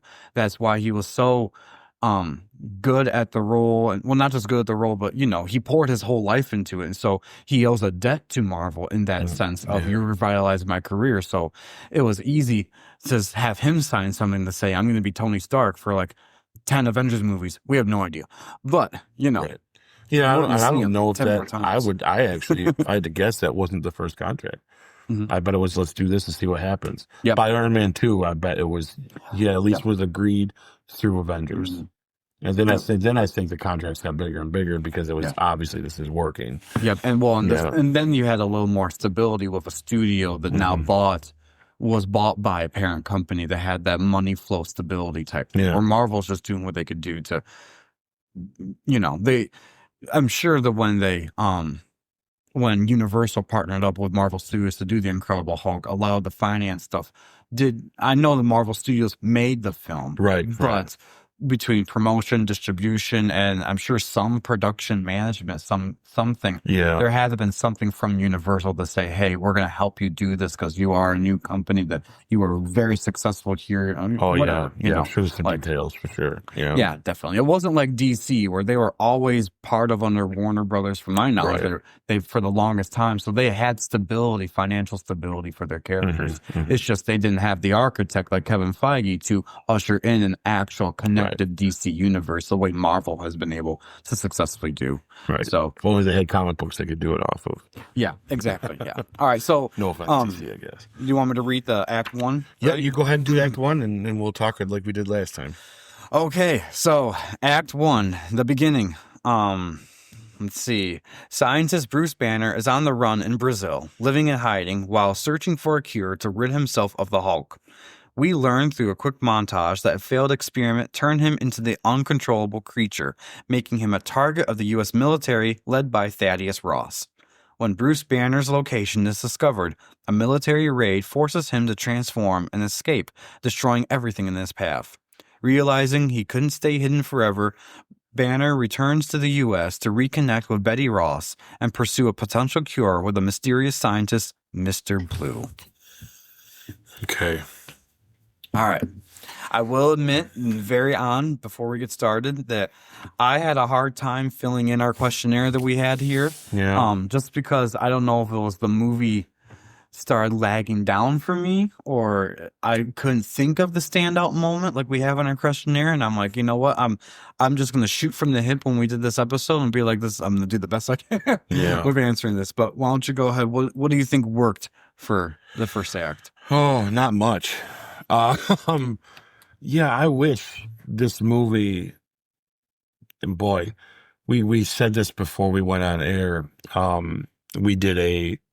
We ranked all our Marvel movies from, best to worst. And this was surprisingly higher on my list at the time. And now rewatching it like this, it's definitely going to lose some points. I forget the issues I have with this movie. And I think there's a part of me that wants to like this movie more than it deserves. And that's my problem. One thing that worked is I think the action is good. I do like the action of this movie. I like this chase scene, although there's a moment in it that really makes me laugh and chuckle. Because, first of all, how easy is it to find Bruce? This makes no sense to me. I put that under the why it didn't work for myself. Yeah, I'll let you touch more on that, but I'm with you. Because, how did he stay in hiding this whole time? If it just takes this a little bit. Come on, guys. Oh, it bugs me a lot. and I like that Bruce is a kind of a goody two shoes. Like, he's not going to let bad things happen to people, or he's going to be real careful about things. But it's almost like you can't, if you know that, and you're not sure when, because you can't control when it's going to happen, that you're going to turn into this ravenous beast if you get, I guess, upset or scared. I mean, they don't even really kind of tell us in the MCU exactly what makes him turn, other than anger is the obvious one. But, I mean, I think Ruffalo does a great job of that, because we'll have to talk about that when we get to the Avengers, right? So with this, it's kind of, I just feel like, okay, why would he insert himself in situations that could potentially, in that place that he lives, that seems like not a fun place to live, crime-wise and everything, and he's this guy that doesn't fit in there. Like, all this time, he's been kept under wraps. I don't know. I don't see how he's done it. I get they do this little montage of him meeting this guy and teach him how to do breathing exercises. And, I get the movies doing that, and they want me to go there with it. They want you to take the leap. And I do take the leap enough.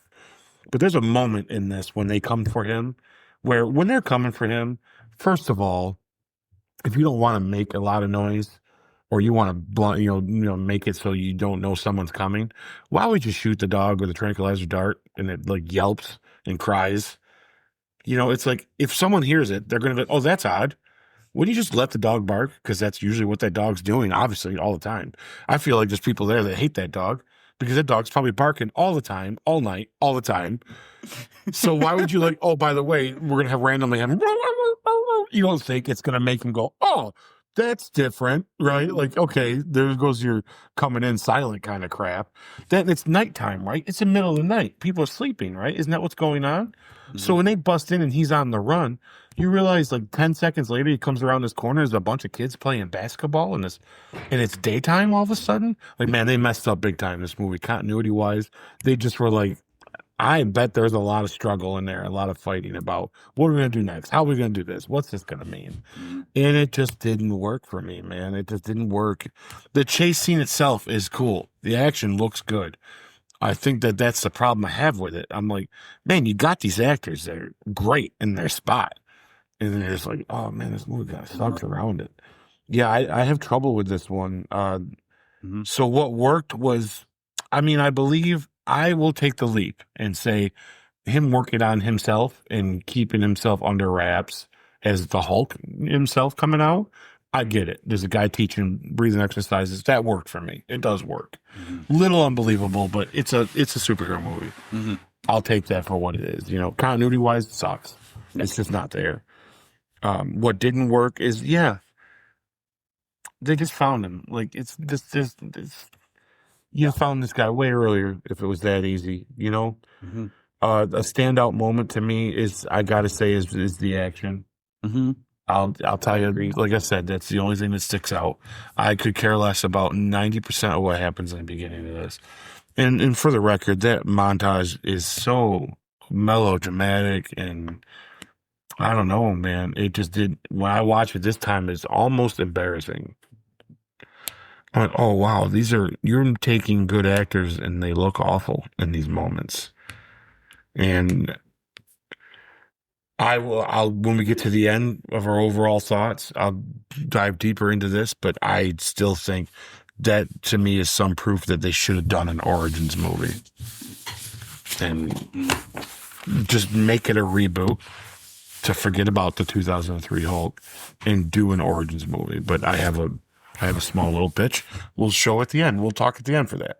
So that's where I'm at with it. I give the whole thing a 3 out of 10, personally. So why don't you go ahead and give me your honest thoughts? Well, like I said, I struggled with answering this because there are times where I'm thinking, all right, what would I find would be what worked for the first act? And I do agree it's almost a little boring and almost a poor setup with how this movie's supposed to be. The only thing that I would say that I liked is maybe the breathing exercises, a little thing that shows how he's trying to become under control of the Hulk. I think that's kind of cool to see. And for this movie, I get that they didn't want to do an origin because at the time when this movie came out, 5 years prior to that was an origin Hulk movie. So it's almost like, it's one of the things I like to think about nowadays when we're thinking about the X-Men joining the MCU. It's been such a long time now, and the last X-Men movie that came out was so poor received that not many people even saw it, and those who saw it want to forget about it. So and Fantastic Four. Here's a great example. Fantastic Four, the last movie that came out under Fox was in 2015. By the time we saw them in 2025, it was 10 years later. We were able to forget about any iterations of them before and not draw comparisons. This movie was 5 years later, half a decade later, and it was still, Hulk is one of those characters in the comics, at least when you think about when you're a comic book person growing up before these movies came out and they became the face of Marvel, and it was the comics. Hulk was one of like the 3 big characters that you would think of for Marvel Comics. So that's why he had a Hulk TV show. He had Hulk cartoons. Like there's 2 or 3 of them that are out there. So I get it. They would use Hulk and all that stuff. But the only thing I'd say that of not doing an origin movie for the story that they were trying to tell here, that kind of worked for me. But I do agree that the montage of trying to show what happened was kind of choppy. They had good actors that they made them. It almost, if you didn't know anything about the Hulk and you were trying to gather what his origin was from that montage, you would get a very poor example of what happened to him. And I think that that's something, because his origin is very deep and very character driven and very emotional stakes for him as a character. Mm-hmm. I do wish they had done an origin if they were going to put him into the MCU and not tie it to the 2003 movie and want people to really forget about that. It would have been better if they did an origin, change their villain around to who they wanted, because Abomination is arguably his biggest villain rival in the comics, so it makes sense to make him the big bad guy next to Thaddeus Ross being part of his creation. But I think it would have been better if they did an origin, like you said. What didn't work for me? I would say, of all the things that we could touch upon for the first act, my biggest pet peeve was how they found out where Bruce was. My gosh. You're telling me that this guy's been on the run for multiple years now, wanted by the U.S. government, with the full backing of the military led by General Ross, and yet they only find him because Stan Lee has a heart attack that has high levels of gamma radiation in the drink? This is okay. If Bruce Banner, after being exposed to gamma radiations, already has this gamma radiation throughout his body, like even when he's just normally Bruce Banner, not transformed to the Hulk, you could detect them. They have detectors for gamma radiation. Yeah. There's no way a drone or a plane couldn't have flown by and said, that person looks weird. You look at a blob of gamma radiation it's- walking around like a human being. And it's not like this is an established universe where there's superheroes all over the place like it is right now. Right. This is the second movie. Mm-hmm. You're telling me that the only thing out there right now is Tony Stark, doesn't have powers at all. He's just a super genius flying around in an Iron Man suit. This guy actually does have powers, and you can't find him. Mm-hmm. You're telling me also that there hasn't been one thing. I mean, he seems easily provoked in this movie in turning into the Hulk.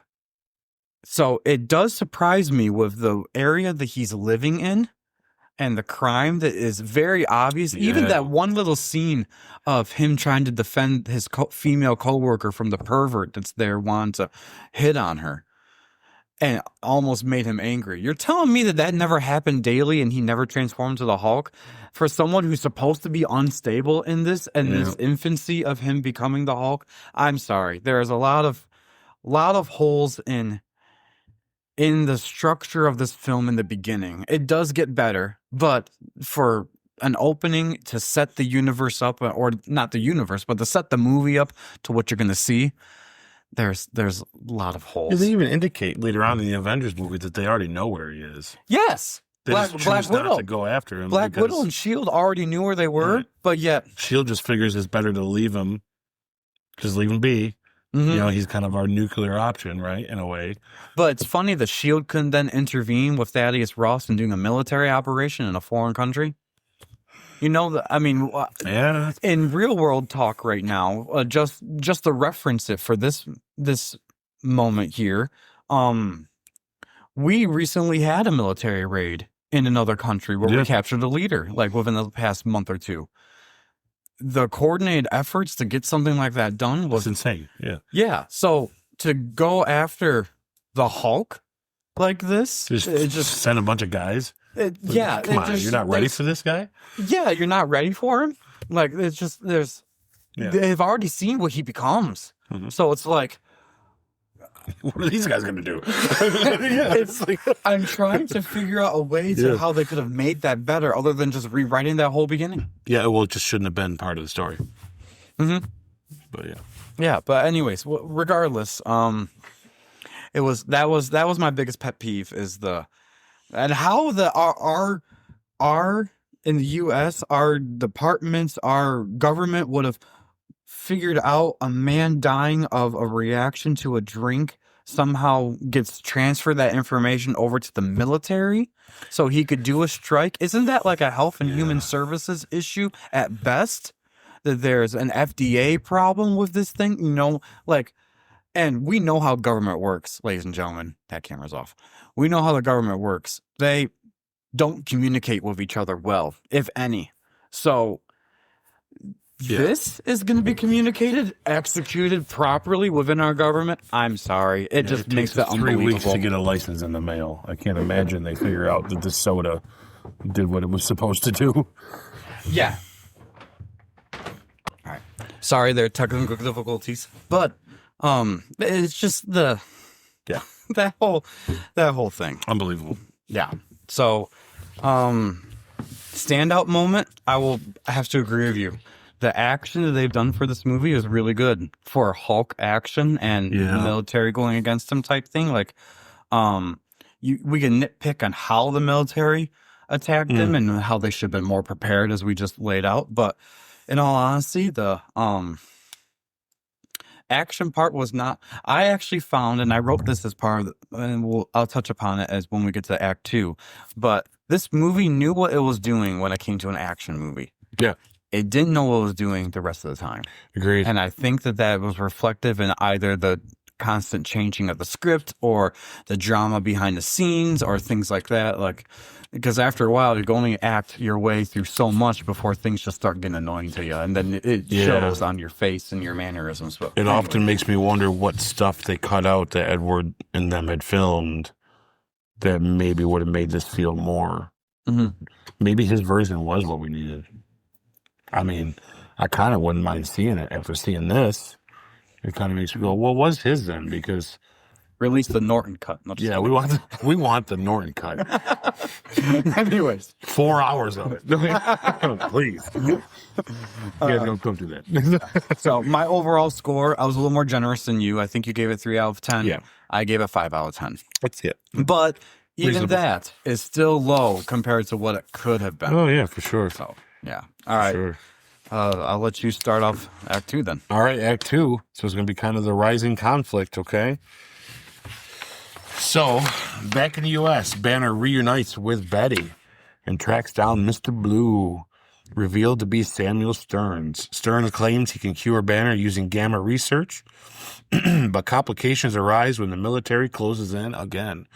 Meanwhile, soldier Emil Blonsky becomes obsessed with the Hulk's power and volunteers for the experimental super soldier enhancement. Banner briefly undergoes a procedure to remove the Hulk, but it fails. Blonsky, increasingly unstable and power-hungry, forces Stearns to mutate him further, transforming into the monstrous abomination. The situation spirals out of control as Banner realizes the threat he helped create. Mm-hmm. All right. Oh boy. So I'll start off with saying my 2 cents on this real quick then. I will say that I was highly favorable to the second act of this film onward. I think we did get a poor start in the first act, and there are a lot of plot holes and things like that. But once you got to the second act, you got over it, and you just realized, all right, let's just keep going on this ship and this ride and see where it's taking us. I thought they did a lot of cool things in this. This act contains my favorite scene, which is actually the university scene of the Hulk fighting the military. I thought that was really executed well in almost all that they did on that end, showing the Hulk's limitations and also showing that he can get through almost anything. At that time, funny, they were prepared for him at that time with those sonic blasts, but they weren't in Brazil. Whatever. Anyways, we're not going back. We're going forward. So, the college campus of the Hulk versus the military scene, I thought was well done in my opinion. I couldn't think of too much on this particular act of what didn't work, and maybe as you reminisce, it'll probably be like, oh yeah, that was pretty crappy. But for me, another question we have on here is, did the pacing hold up? There are in this movie throughout the whole movie, so it's not just for Act 2, but Act 1 definitely it suffered in Act 1, and you saw a touch of it in Act 3 when they're trying to get to the climax of it, and it's like taking forever, it feels like, to get there.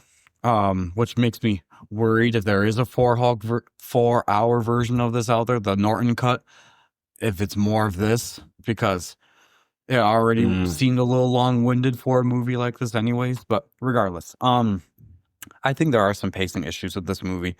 The movie knows what it's doing then this military scene with the campus and the Hulk, it's a good example of this. They know what they're doing when there's action. When they're developing action moves and the camera angles and the cinematography for it and everything around action scenes, they know what they're doing when it's an action movie really well. It does not know what it's doing when it gets to the more emotional part of things, the more human part of things that it sounds like Edward Norton wanted to push into the movie. Maybe that was Marvel's way of saying, look, we've seen what we got of it and we don't want more of it, because those are the parts that I think they had a hard time connecting with the audience. Not only with the audience, sometimes with each other, between Bruce and Betty. There are times where I'm thinking, because at this point, we're in the second movie of the MCU. So you always compare things that came before with what they're doing now. Is this stuff jiving? Is it working? I didn't see the chemistry between Betty and Bruce that I did with Gwyneth and Robert, with Pepper and Tony. And I don't know if it's an actor thing. I wouldn't say so much an actor thing as in like individually the actor thing, because we have our 2 cents on Liv Tyler in particular. But I don't know if it's just a chemistry actor thing between Edward Norton and Liv Tyler, that it just wasn't meeting the mark of what you would think Betty and Bruce would be. That's where I feel like an origin would have been so much better, because you could see them develop those maybe not develop those romantic feelings, but explore them a little bit more and seeing exactly what happened. Because it's very clear, they make this in the movie, that Betty Ross loves Bruce Banner. Very clear. And they're trying to show there is a chemistry there, but then when you get their scenes alone together, it's almost like, what type of chemistry is this? Mm-hmm. What reaction are we supposed to get from it? Because it's not what you would think. But anyways, that's another thing that we have written down on here. Best character moment in Act 2, I'm going to personally say, is Emil Blonsky in the university scene. I thought that at that point he had already taken the experimental super soldier serum that the U.S. government, the Ross had given it to him, and he made it very clear, this is highly experimental. You have to be under my advisement and control, all that stuff. And I think he handled it really well. As a character, with obeying, but then at times not obeying, but Ross seeing the potential in that serum still working, and then all of a sudden he disobeys orders and he looks like he's a pancake. But obviously that straightens out within the matter of, I think in the movies, within a matter of days. Yeah. So whatever this super soldier serum is, Lord have mercy. Yeah, anyways, it's not fun. Anyways, I give this, just because it has my favorite scene in it, and I think it definitely picks up from where it was left in the trash before in the first act, I gave it like an 8.5 out of 10. Mm-hmm. And that might be a little too generous, but for a movie like this that has a lot of holes in it, it's a great scene that you're talking about. I'm gonna give it that rating. All right, what are your thoughts? Oh boy. So I agree with the majority of everything you said. The best part about this act is definitely that fight at the college. That is great. That's some of the best stuff. I love just the moves that he makes as a human super soldier, and they're ready for the Hulk this time. There's a lot of I love that dynamic. I like that setup. It's real good, and the action is fantastic. And that's going to go with in what worked. And pacing wise, pacing there's issues all over the place. That is the only thing about that act I like. Everything else sucks. I am not a fan of what's going on in this movie. Mm-hmm. You know why we don't buy the Betty and Banner relationship? Because she's cheating. Because she's just this. She's Jenny from Forrest Gump. You want the real villain of this story? It's freaking Betty, man. Oh no! Like, look what she's doing to this guy. Like, this guy's just trying to be there for her, and Bruce comes around and she's just off with him somewhere. Like, it's okay, Jenny. Whatever. She only wants Forrest because he's a millionaire and she's dying and she has a kid that get taken care of, right? So yeah, that's all it comes down to. I don't buy this story. I don't like it at all. The best character moments, I'm going to have to give it to Blonsky and Ross together. I like their scenes together. Mm-hmm. I just don't like their dynamic, though. I don't buy his villainy. I don't care for, if that's the right word to use, I don't care for that he's just a bad guy already, and it's making him worse. I don't buy it. I just don't buy that stuff. It just doesn't work for me. I mean, he's in a certain position. He's a military guy with no discipline. Like, I don't know. It bugs me. Where's the backstory of that? I know we don't always need that, but I do see the obsession he has with the power of it. But I'd rather it be like out of desperation that they need to do something to get the Hulk. And I'll get into it a little later. But yeah, no, I don't care for it. It just doesn't work. I don't buy her. I don't buy the situation. The only stuff I'm okay with is him trying to get rid of the Hulk that's in him. I'm okay with all that stuff. I like that dynamic. I like Stearns in that role that he's in. I think he plays that well as this part of it. We won't get into Brave New World when that happens because it's not the same character to me. I think they messed that up. But I like the him becoming, who he becomes. I like that. I think that works for me. His character works. So for me, that does work well. That I'm going to get rid of the Hulk. This guy's going to try to help me, but ultimately fails because, we can't just get rid of the Hulk. It's not going to happen. Okay. Yeah, no, I gave this a 5 out of 10. The only thing that holds it up is that the action in that fight scene is fantastic. It's probably the best of the movie. Really, the best moment of the movie. Other than that, the chemistry is just off the charts, awful. They are cringy together. It's weird. You know, you can almost tell as soon as the camera cuts, they're kind of like, blah, blah, blah, blah. You know, it makes you wonder, is something wrong? I don't know if it's them too. I particularly have an issue with Liv Tyler's acting. Edward Norton, though, is good. So you'd think that they'd be able to hold it up, but I don't know. It just didn't work. I didn't buy that. And it's like, she's just cheating on this other guy. He's a nice guy.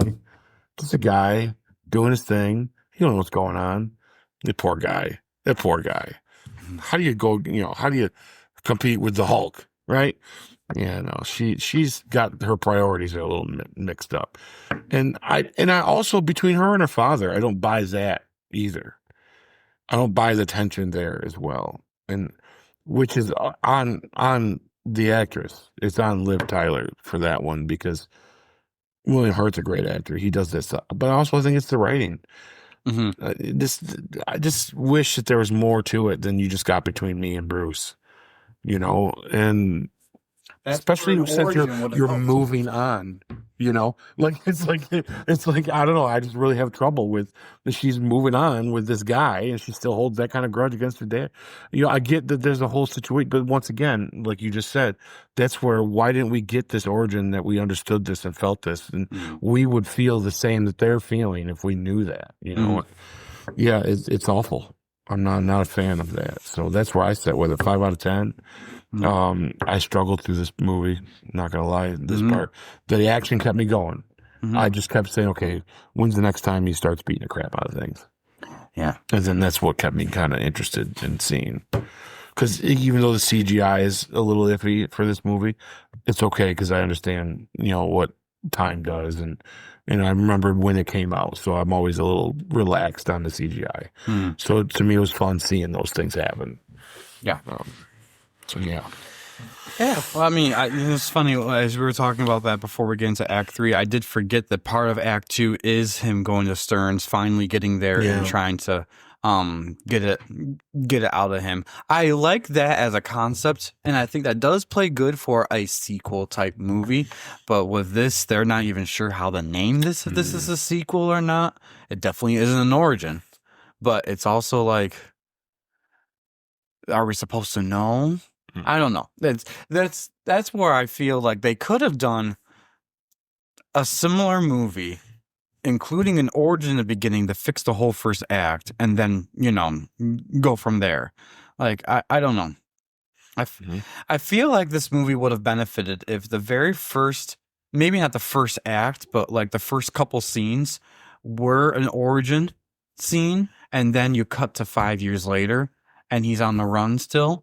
And he's shown during that 5-year montage in a better edited way than a kid from high school. And even though kids from high school took a little bit better than that. But anyways, maybe it's just a sign of the times. But show how he's moved from different locations to keep away from the military. Maybe have him live in more hostile areas of the military doesn't go to, but then he has to figure out, I can't stay here because it's a hostile area for a reason. You know, I could have seen some stuff like that to make it a little bit more believable in the military not being able to track him down, but also give him that origin and make it where, okay, he had no choice but to come back to America for X, Y, and Z. You know, I don't know. I feel like there's a way you could have rewritten this movie that would have made it a little bit better. But yeah, I agree. There's a lot of other things at play, which we'll just take it as how we got it. So yeah, I didn't mind that scene of him trying to get the Hulk out of him. I thought that actually bode well as a good origin for Samuel Stearns. Sad what they did with him later on, years later. But still, for at least an origin for him and an origin for Abomination. I honestly will have to say that one of my favorite characters of the whole film is Emil Blonsky, just because he knew what his objective was going to be, and he went for it the whole movie. whether you liked the guy or not, or you thought anything else of it, at least you know he was consistent, where some of these other characters didn't really know what they were doing. Yeah, I agree. At least that's how it felt. Yeah. So, all right. Let's see. Final act. Want me to read the... No, I'll take it. Okay, you got it. So, Act 3. Oh, yeah, technically would have been you, but it's okay if I... Go right ahead. All right. Yeah. Act 3, okay, we got the Hulk versus the Abomination. It's the end of the movie, folks. With Blonsky now, the Abomination rampaging through Harlem, the military is unable to stop him. Banner makes the choice to embrace the Hulk as the only force capable of stopping the destruction. Leaping from a helicopter, he transforms and engages in a massive battle through the city after a brutal fight. Hulk ultimately defeats Abomination, but spares his life, showing a hint of control and humanity. In the aftermath, Banner disappears once again, continuing his journey of self-control, while final scene featuring Tony Stark, Robert Downey Jr., hints at a larger world beginning to form. Okay. All right. Oh, so as we got on here, we're going to discuss things here. I'll go ahead and start this off, I guess. Did the ending land? Why or why not? So, no, it did not land for me at all. I don't like that this movie pretty much ends at the beginning of the movie. We saw a whole movie to end with him back right where we started, in the same situation. So in other words, all this movie really was them finding him easily, him re-engaging his relationship with Betty, which in turn she cheats and breaks another guy's heart. And then creating the Abomination and just to let it live, to go back into hiding, which kind of looks like he went back to the same place he was before. Mm-hmm. Yeah, what the hell did we just watch, man? This movie went nowhere. There's no destination to this movie. This movie was a fever dream of his. I'd have been happier if he woke up in the bed at the end and we realized this was all a dream. Well, that makes more sense than what we got.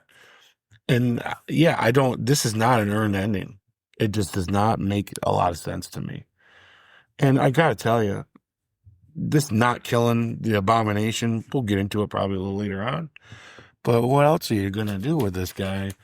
They're not ready for the Hulk. They're not ready for the Abomination. Well, they're gonna choke him out, and they're just gonna hope he doesn't come back. It's not like he's just gonna put the handcuffs on. I mean, okay, yep, you got me. No, what is going on here? There's a mess. This is a mess. I have a very hard time believing the end of this. I don't like that he just thinks, I'm just going to fall out of his helicopter and I know what's going to happen now. It's like, at what point in this story did we ever get an indication that he feels like he had the confidence that that's how the Hulk's going to manifest, other than he realized the Hulk's not going to let him die, right? That's all he knows. That's all he's going off of, is I'm going to fall from this helicopter and I'll turn into the Hulk because that part of me won't let me die. Well, do you know that for sure? You don't know that for sure. You know, later on, Mark Ruffalo's character tells them that he figured that out because he tried to shoot himself and the Hulk spit the bullet back out. Like, he had to do something like that in order to understand it. Has our character ever discussed that? No, we just assume it just is. They went Hollywood. They went, let's have a good time. And then this is where the action, even for me, starts to fall apart. Where this battle through the city is just, it's so overdone. And it's like, I don't care for the Abomination being able to speak. I don't care for this. It just turns different. It's all of a sudden this movie tries to take several steps forward. This would have been a great ending to like a third movie, maybe. Or I don't have a problem with this kind of happening in its own way. And I know that we don't want to kill the Abomination because he's kind of ultimately the Hulk's, big bad, really, that you'd say in overall. It just didn't seem to set with me, right? The end just didn't set. The acting, the chemistry, none of it built up to me feeling like this was an emotional payoff. Truthfully, if I got to be honest, and I hate saying that, the climax here is not earned. I don't feel like it's not earned. My biggest issue is he should have killed that thing. And if you're not going to kill him, we need to understand why not. Like, I don't mind plot holes, but that's a real big one. That's like oh no, don't, because of mercy. Like, not that thing. That there's something that you need to do there. You know, and that's something I'll give DC credit for, is they're willing to go there. You know, and I think that needs to be something Marvel kind of has taken. There's moments in Marvel that are like, ooh, wow, they went there. But overall, with our heroes, nothing diminishes me if he popped the Abomination's head off and threw it across the city. I'd have been like, the Hulk's still cool. Yeah, go Hulk, you got him. Because what else are you going to do with that guy? Mm-hmm. At that moment, we don't know if that guy can even change back. You know, rip his head off, because if you don't, he's going to catch his breath and he's going to kill everybody there anyways. Like, because there's no stopping a thing like that. There's no stopping the Hulk. Just as the Abomination and Hulk are essentially the same thing, just in two different people, right?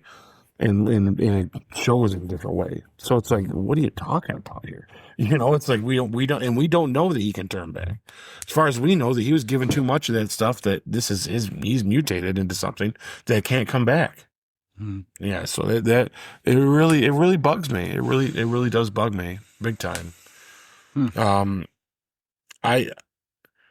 Because of the big skeptic fight at the end, I gave it a 7 out of 10. Because at least it stayed consistent with how crappy the movie has been getting as it goes. And I'm sorry, folks, I really be crapping on this movie. I'm trying my best, but this was a very tough one to get through without being very honest about what I'm watching. And it really is. I wondered why I like this. This was one of those movies that at the end of it, I kind of wondered why we still gave crap to movies like the Fantastic Four and the Green Lantern, because this was worse, my opinion. But yeah, I give it a 7 out of 10. Go ahead, Sammy. I mean, I hope you got better things to say about it than I do, because I really feel like I'm a big bummer right now about it. Well, I mean, like I said, this is hard for me to fill out this questionnaire because I'm trying to view this as optimistically as possible, but that's a big mistake. At the same time, like, all right, so question of, did the ending land for me? I looked at this movie when I was writing my answer for this question as more of a point of view of what I see they were trying to do with the character, and showing that the Hulk is not the bad guy and the Abomination is the bad guy. And also, like you said, that the Abomination really is the main adversary to the Hulk, always, no matter what. He's like that staple character for the Hulk, that whenever you need someone to cause trouble for the Hulk, Abomination usually is there. So I get that they didn't want to kill him. I like that they got to the point where he was about to kill him and then Betty stopped him. I do think that, for me, that was good. For me, that was good. Yeah. Moments like that make me wonder why we see X-Men the same way. I understand. I get why they like it. And I can see why they wouldn't put that in the movie, that he killed Abomination, because at this time, you don't want kids running around with the Hulk fists, and then he killed the Abomination in the movie, and be like, what message are we sending to them for that? So, I don't know. Even for the X-Men, they won't kill their bad guys. It's just they either end up dying because of something worse, or they kill themselves, really, to a degree. But anyways, so yeah, I liked showing that.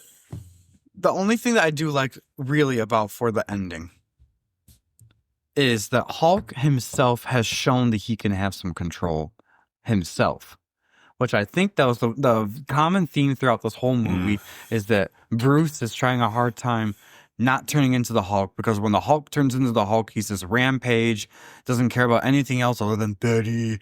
But probably it was because of Betty that he didn't do it. So you could have the argument that he still doesn't have control, but it kind of left us ambiguous at the very, very end of the movie when he gave this half smile that he was going to have another incident. Is he going to be a bad guy, or doesn't show he has control, which ultimately Marvel took that route in Avengers, that he had ended up having control more so. But regardless, for this movie, I just liked that it showed that he can have a little more of a humanity to the Hulk himself. The Hulk isn't the bad guy as everyone, including himself, is treating him as. And so that's why I give it as that part of the landing. If that's the core overall theme of the movie, is cure him of this because he's bad. It turns out he's not that bad. That's why I thought it kind of landed for me in that aspect. But I do get why it didn't land for you on everything else, because and we may disagree on killing Emil Blonsky, Abomination there, but my only pushback is, and for the sake of it being a good discussion, is I don't think that the question of whether the Hulk's a good or a bad guy has ever been ever been presented. I don't think you have to. Everyone knows they're going into seeing how bad Blonsky is and how much of a jerk her dad is. I don't think that the question of whether he's good or bad, okay, proving it to everyone else, sure, but that doesn't mean anything anyways, because no matter what he did in that moment, Thaddeus Ross is still a jerk all the way up until when he's a jerk, to the last time we saw him. You know what I mean? Like, even in the piece of crap movie we got with the Captain America movie. I think that his humanity, the fact that he has some sort of humanity in him, that's shown in the movie, in that whole sequence where he's in the rain with Betty, and remember they're sitting there and they're all sweaty and it's all the Hulk, and she's all like, ooh, it's like why he's not ripping her apart out of anger because he's an out of control monster is exactly the humanity that you're trying to show in a moment where she talks him into not killing something. I get it. We don't want to see our heroes killing people, and like you said, even in the X-Men they don't kill, but they do, and they like our good guys don't. They're trying not to, but ultimately what the bad guys are doing is like they're in a position where they would. And First Class is a great example where he's telling Magneto, don't kill him, because if you do, it's not going to bring your parents back. It's not going to make your life any better. But Magneto still kills them, and that guy. And ultimately, you need to kill that guy. Magneto's not wrong in that situation. We just didn't want to see him do it out of the anger he did, because we know Magneto's going to go bad, so it's okay. It works that way. But I'll like I said, I'll go back to DC. One of my favorite things of Batman Begins is, hey, you're going to break your rule at the end with Ra's al Ghul. He tells him right out, you're going to break your rule. He goes, I'm not going to break it, because I'm not going to kill you, but I don't have to save you. Because that's the kind of guy you don't let live. Because he's going to come back and finish what he did.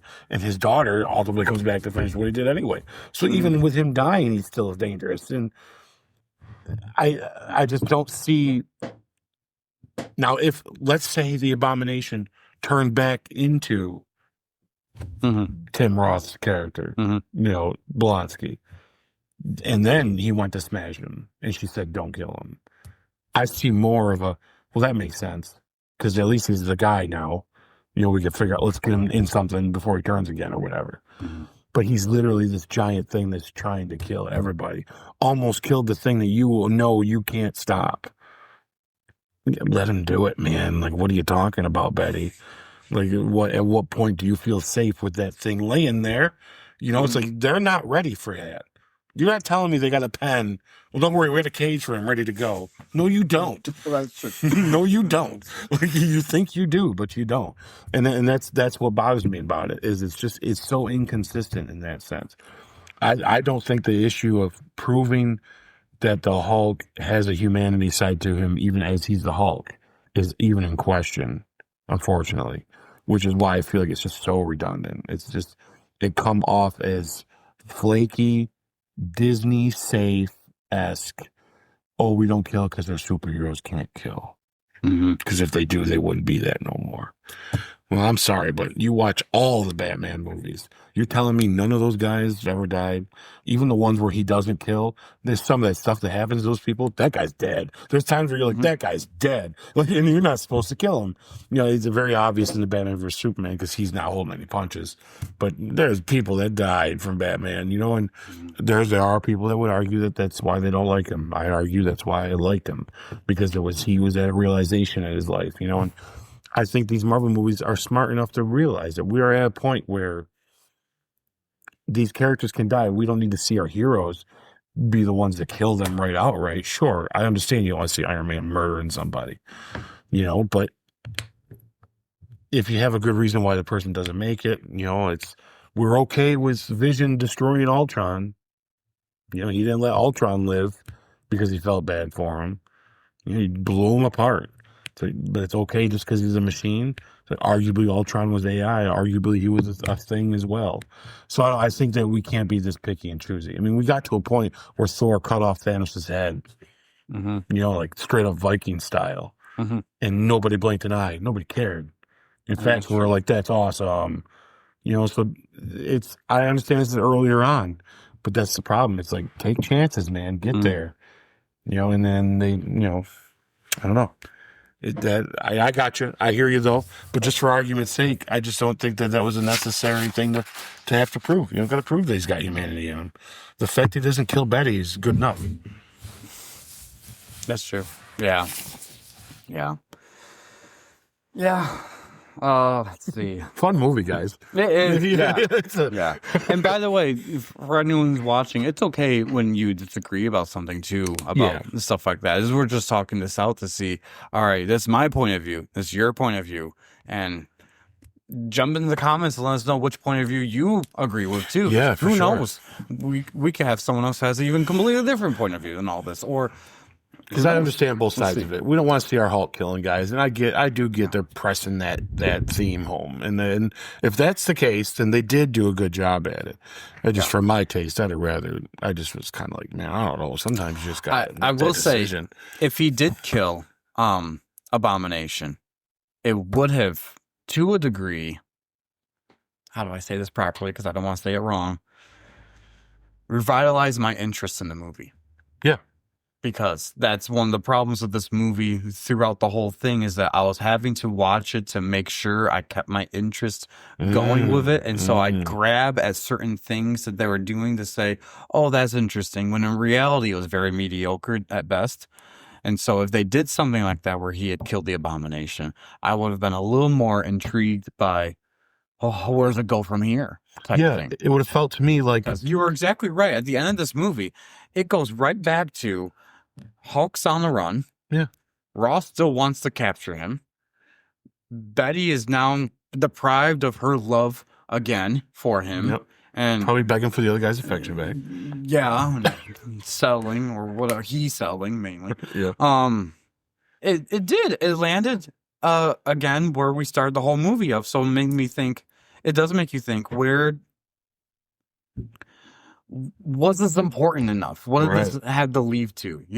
Like, I don't know. There are a lot of... See, him killing Abomination at the end, to me, would have taken what you said as it's important that we see the humanity in the Hulk that we've been seeing through the whole movie that we already know. At the end, if he kills the Abomination, you could have made that scene have an emotional impact in a sense of him doing it, knows what that's going to make him look like to everybody else. But there's no choice. I have to do it. Zack Snyder understood that when he did Man of Steel. When he had Superman have to kill Zod, or Zod was going to kill that family. That was it's going to make Superman look like someone that can kill, which is something Superman hates that it makes him look like. But what choice did he have, right? It was either let those people die or not, right? And we have this same argument comes back in Civil War. Yeah, between them.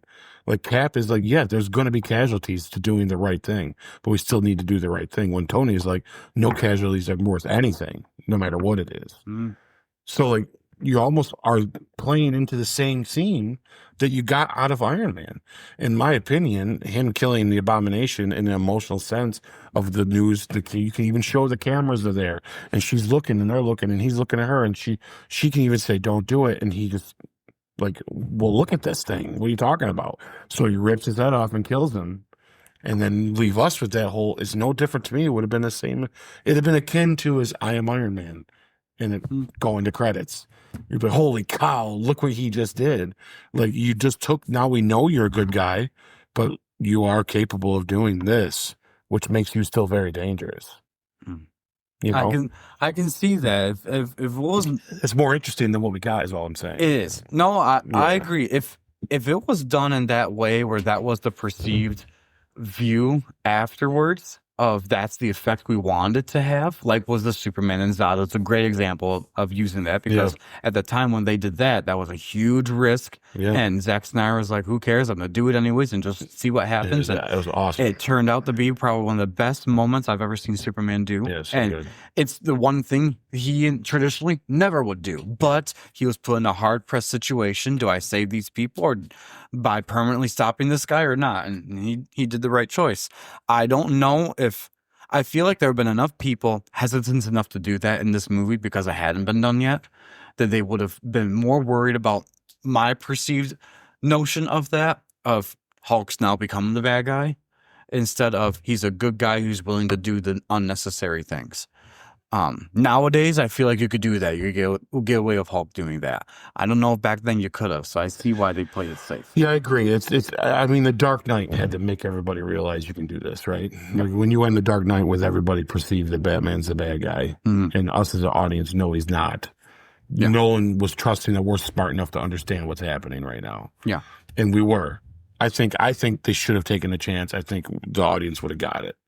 But the fact they didn't take the chance made us kind of get this movie that, once again, felt like we got nowhere, right? It probably would have been the only thing in this movie the audience would have understood more so. Yes. Some of this other stuff, I to think be honest. I think they single-handedly saved the movie, in my opinion. I would have been like, okay, the rest of this crap is okay. That's a good hot take of the whole film. Because ultimately, that's how I feel about Man of Steel as well. I'm not a big fan of that whole movie, but that ending's great.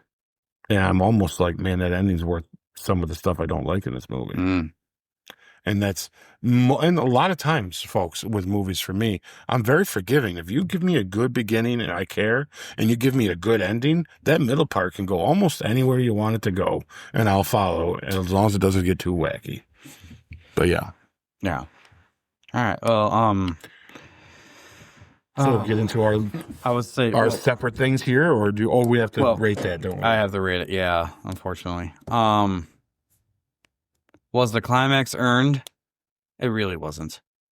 I mean, I put on here, I think it was to a degree, but at the same point, the fact that we ended up where we started from in the beginning just showed to me. It does. Yeah. I didn't even think about that in that perspective when we got done. And then as you pointed out, I'm like, oh, wait a minute. You know what? That is right. I'm really thinking in my head, no, that can't be right. And I'm thinking, oh, where's she? Oh, where's he? Oh. He's almost back at the same apartment. What the heck? Same dog outside, still sleeping. Telling you. He's still got to go beat up that guy that tried to corner that girl. Yeah. So, I mean, that's why they could find him in Avengers, because he went right back to where he was. Ironically, though, even though I had a different perspective of if the landing ended, I had the same grading that you did at 7 out of 10. Yeah, isn't that funny? Yeah. That is funny. It's like, I think we both appreciate the action no matter what's going on around it. Yeah. Something this movie did right was it looks good, and it looks like a lot. And it's fun to watch them beat each other up. And speaking of look, the CGI really was pretty good for it. It absolutely. did hold up to a degree. Yep. You could have said there were moments. some iffy moments, and they did took creative liberty on making the Abomination look the way they did, but they want him to look like a grotesque Abomination. And he did. He did. Yep. I like what they have now of him in the MCU, than what we've seen recently, but it doesn't take away from this version of it. Yeah, it's not so different that makes you think it's not the same. Exactly. You haven't seen it in so long, it doesn't really, little changes or it doesn't matter. And, and he's aging, so helps. why not just add it in? Who cares? You know, because the Hulk, it looks a little different, even as we go on, Yeah, exactly. All right, so post-credit scene. We have a section for post-credit scene, but in all honesty, we guys talked about it, yeah. And this movie doesn't have a post-credit scene. That's right. This was all done. Even Samuel Stearns making the smile that his brain is morphing and becoming the leader. That's still within the movie in the third act. And Tony visiting Ross is literally the last scene before the credits cut. So there's no post-credit or mid-credit scene unless you want to count this as one.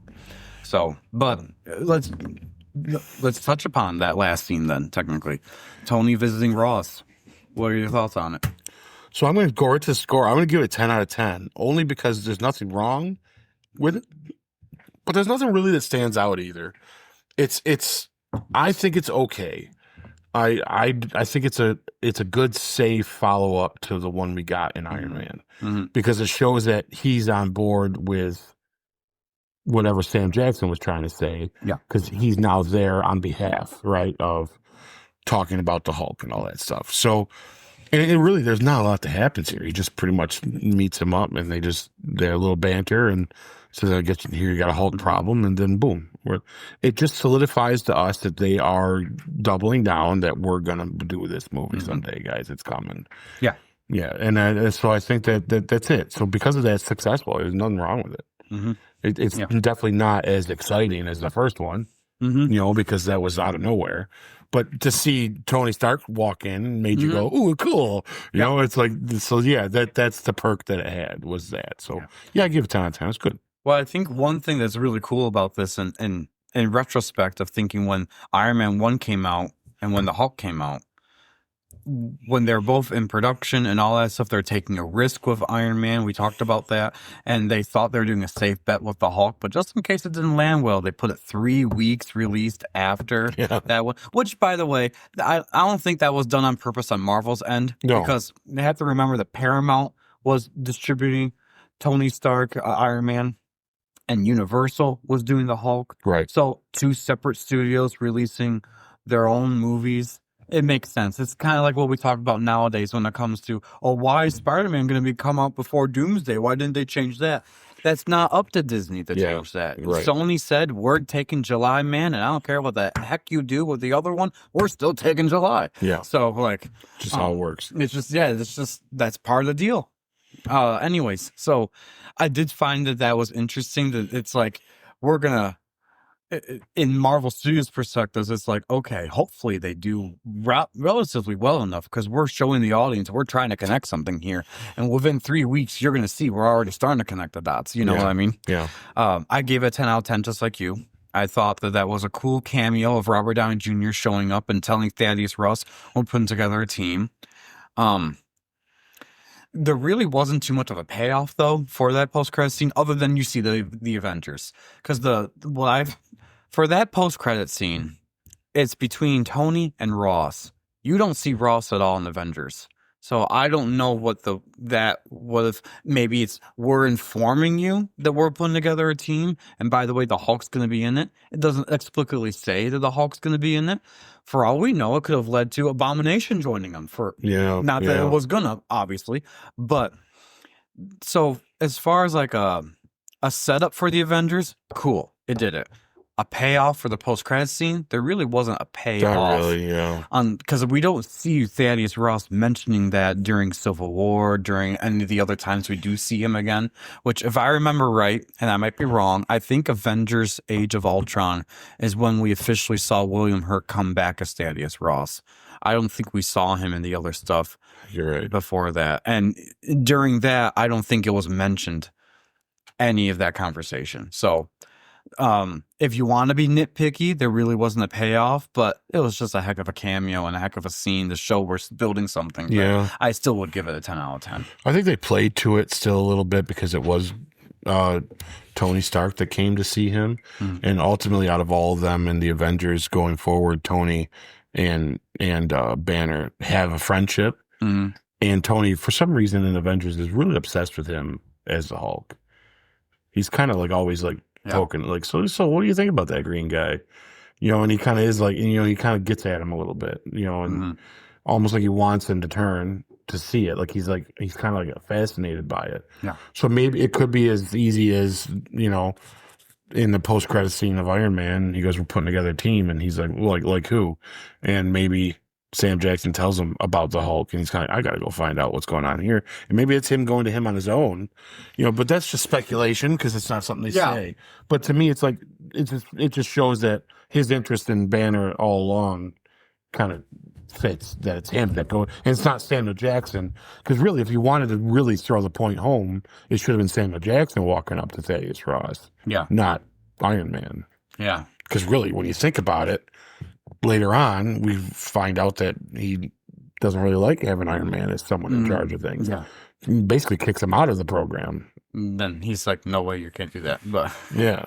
So I guess, well, in retrospect, when I'm thinking about Tony and Ross and any part of relationship they have throughout the MCU, I can see where the payoff would be considered. Tony is familiar with Ross's mindset because it was Ross who put forth the Sokovia Accords eventually that Tony signed on to, and they agreed on all things. Almost like Tony knows how to play with a figure like Ross, so that's why he would go to him and kind of befriend him in the beginning to say, we're building a team, and by the way, the guy you don't like, I want him part of this team. And maybe Ross, again, it's all speculation because we're trying to read between the lines and make sense of it. Right. Maybe Ross is like, well, I did see him do some good in stopping a bad guy, so maybe it'll work for you, but I don't want him. So, well, we have no idea. But Tony could be using him too. Yeah, it could be. Yeah, because even their relationship is fun in like Civil War. It's funny. I love when Ross calls him in Civil War, and he's, oh yeah, please hold. He goes, don't you hang up. I mean, it's like you almost think that there's something. There's like a connection between them already. Maybe it's because of the Iron Man suit and all that stuff. Yeah.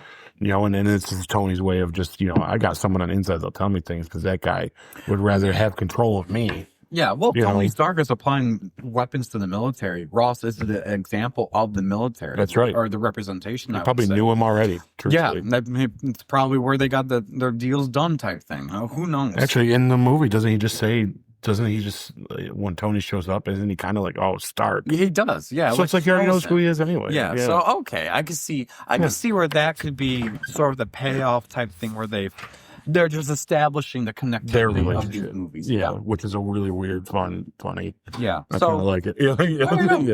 Yeah. Well, whatever your thoughts are on this, was the payoff or not? Please comment down below. We're curious on what you guys think of that whole scene in general. But let's get into our deep dives real quick. All right, so let's see. For you, best performance. I'm with you. I think William Hurt as Thaddeus Ross is great. William Hurt's one of my favorite actors.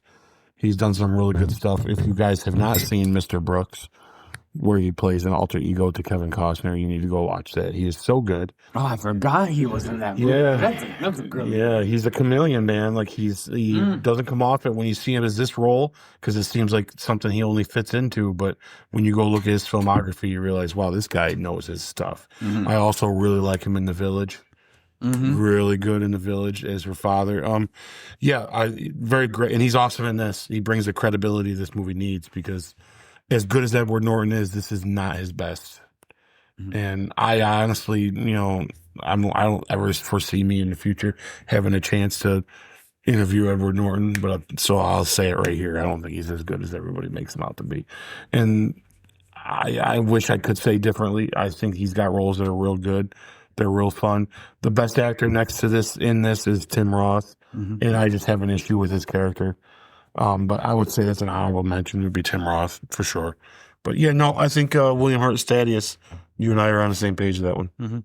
All right. Well, what's your most? For me, like you just said, William Hurt as Thaddeus Ross blew it out of the water for me. I think he's a good actor, and he shows his acting caliber in this movie on taking whatever script they give him and making the best out of it. And it turned out his part was actually pretty well written for what it was, So it was good. I can't complain for the writing for him as I could for some other characters. So it was a great choice. I feel like, and this might just be me, but we're seeing a pattern in these early Marvel movies where you get some actors that maybe are lesser known or not as high caliber to help be part of the big part of the movies, but then they're like, we're going to splurge a little money on this guy because he's someone who we know will get butts in seats, or he's a higher caliber actor. Nowadays, they have like the pick of all of Hollywood, whoever they want, and you'd be stupid to say no to working for Marvel at this point because it's literally career makers. But this is still the time where superhero movies are getting on their feet a little more. They've had success with the early X-Men. The early X-Men, the early Spider-Man and all that, but they're starting to become popular now, and this is where MCU really broadened the popularity. So I can see where William Hurt was kind of like their let's go big or go home with this guy type thing. Yeah, you know? for sure. Anyways, all right, your most surprising performance. You're going to disagree with mine. So does this have to be a good or a bad thing? It could be, anything. Like, oh, that was surprisingly bad. Or, Yeah. oh, you know what? I was shocked. Because everyone, I was not surprised by anyone, which is a sad thing to say. Because William Hurt he was the best, like we did the best performance, but it wasn't his best performance either, So it's not like he blew me away. I can't believe that they let. I'm going to put this in this category just for the hell of it. I can't believe they killed Stan Lee in one of his cameos.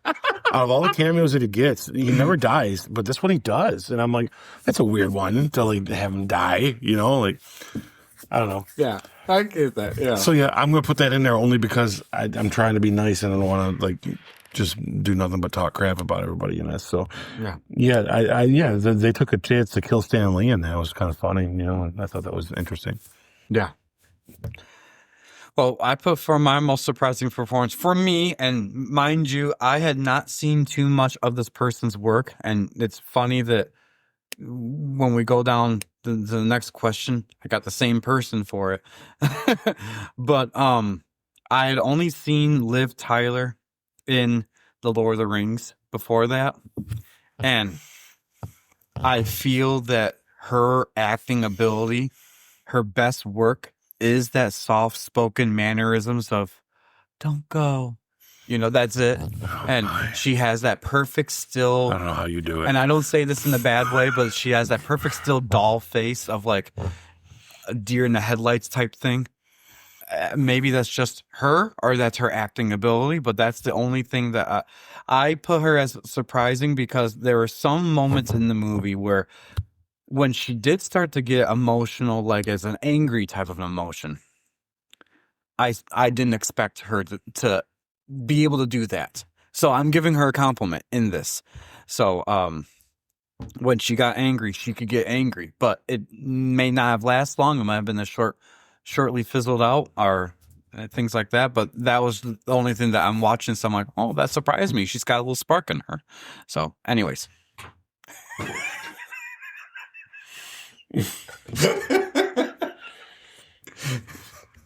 So next, I'll save my comments for the next one. So the weakest performance, if any, Liv Tyler. For all the opposite of what he just said. So okay, you do not have a lot of experience seeing her anyway. And the truth is because she's not in a lot. So the stuff she's in, I would say she is just not good, guys. I'm sorry, and I feel bad for saying it. I think her best roles are the smaller, the better. She's in the best trilogy of all time, which is Lord of the Rings. And that's, to me, her best performance. And she's in 10 minutes of a 9-hour epic. So that tells you a lot already. So I would argue that her role in this movie is the exact same person that's in Armageddon. The exact same person. She's in that movie too. Yeah, just a deer in headlights, don't know what I'm doing. Say your lines. That's her special. Be pretty. Yeah. That's what they wanted. If that's what they want, then they nailed it. Because she's awful in this movie. Like I don't care for it. I don't care for her. I don't buy it. There are a ton of people that should be in that spot. Yeah, I don't know, guys. It is a preference thing. Everyone's gonna like who they like. They speak to who they speak to. I'm sure there's Liv Tyler fans out there that would swear up and down she's the favorite actress. And I get it, because I don't like Angelina Jolie, and you're gonna find out later that him and I are very different on that as well. But it's got nothing to do. I'm not saying she's an awful actress. She's definitely a better actor than me. I do think that she's a nepo baby, and I think that she I think that she suits the role for the movie she's in. Truthfully, though, I do think she's better in elevated roles. Like, if the movie's better, I think she does better. Like, she's great in Lord of the Rings, and she doesn't have a lot to do, but the part she does well, she does very well. Mm-hmm. But I think they also played to her strengths. I'll throw this out there. He's my favorite person in the world. Arnold Schwarzenegger's not a good actor either, guys. He's way better than he was, and I think he is a good actor, but he's not that good. He's not, Daniel Day-Lewis good, and just like she's not Kate Blanchett good, right? I think that's where I'm coming from with it. Where that's how I feel about her. I don't believe her. The chemistry between them, I think, was her personally was on her end. Yeah, that's where I stand with it. It's okay, but I just think that you're the same. You take her out of Armageddon and put her. I would love to do a supercut of her scenes in Armageddon and just kind of put them in with this one, and I don't think the movie would change. Other than maybe a little more romantic. I gotta see this movie now. But yeah, I put my most surprising performance. Was her. I also put the weakest performance was her, just because. And it's the same. Honestly, it's the same thing that you said. Like, it was surprising to me that as I'm watching, I'm like, oh wow, she does have something in there. But then it's so short lived, and I'm like, oh, it's back to what I expected. And I don't mean that in a bad way, Liv, but like, let's get you a better movie and see if, like you said, if she's in a better movie, maybe she'll have a better, more prestige type, ability. I don't know, but yeah, I did put her down as my weakest performance. I also I believe that was kind of on purpose because, like you said, there are certain things that they play to her strengths with the Lord of the Rings. Yeah. That you feel, and I feel like this is what they wanted for Betty. They wanted her to be this doughy-eyed, person that maybe without Bruce there, she'd be a little bit more of a genius or a little bit more of a this, or because she's a doctor or she's supposed to be, a doctor of something. I don't know what it is. Yeah, because we don't believe it. That's why you don't know what it is. Because she's a doctor of what? Yeah. Dr. Seuss, maybe. I mean, it's the best we can do. But yeah, she is, unfortunately, of the whole cast there, she definitely is the weakest performance. I understand. What your casting wins or misses? So this I'm going to save for my hot take. Okay. All right. Okay.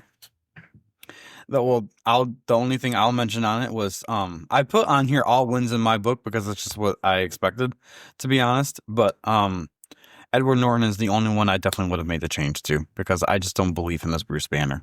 Or gotcha. Yeah, Bruce Banner he probably does better as the Hulk, but again, I don't know how much of that was the motion capturing or stunt people because I don't know what he does. I know behind the scenes of what Mark Ruffalo does for it, and they really try to make it where it is Mark Ruffalo with the more motion capture outfits and everything.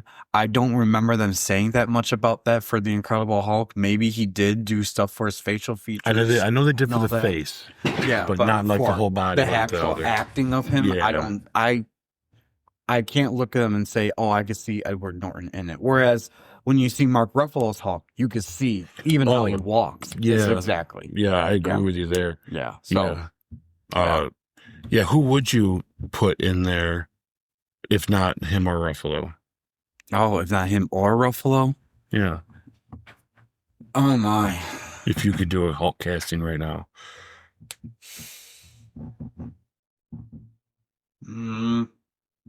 That's a hard one to think about.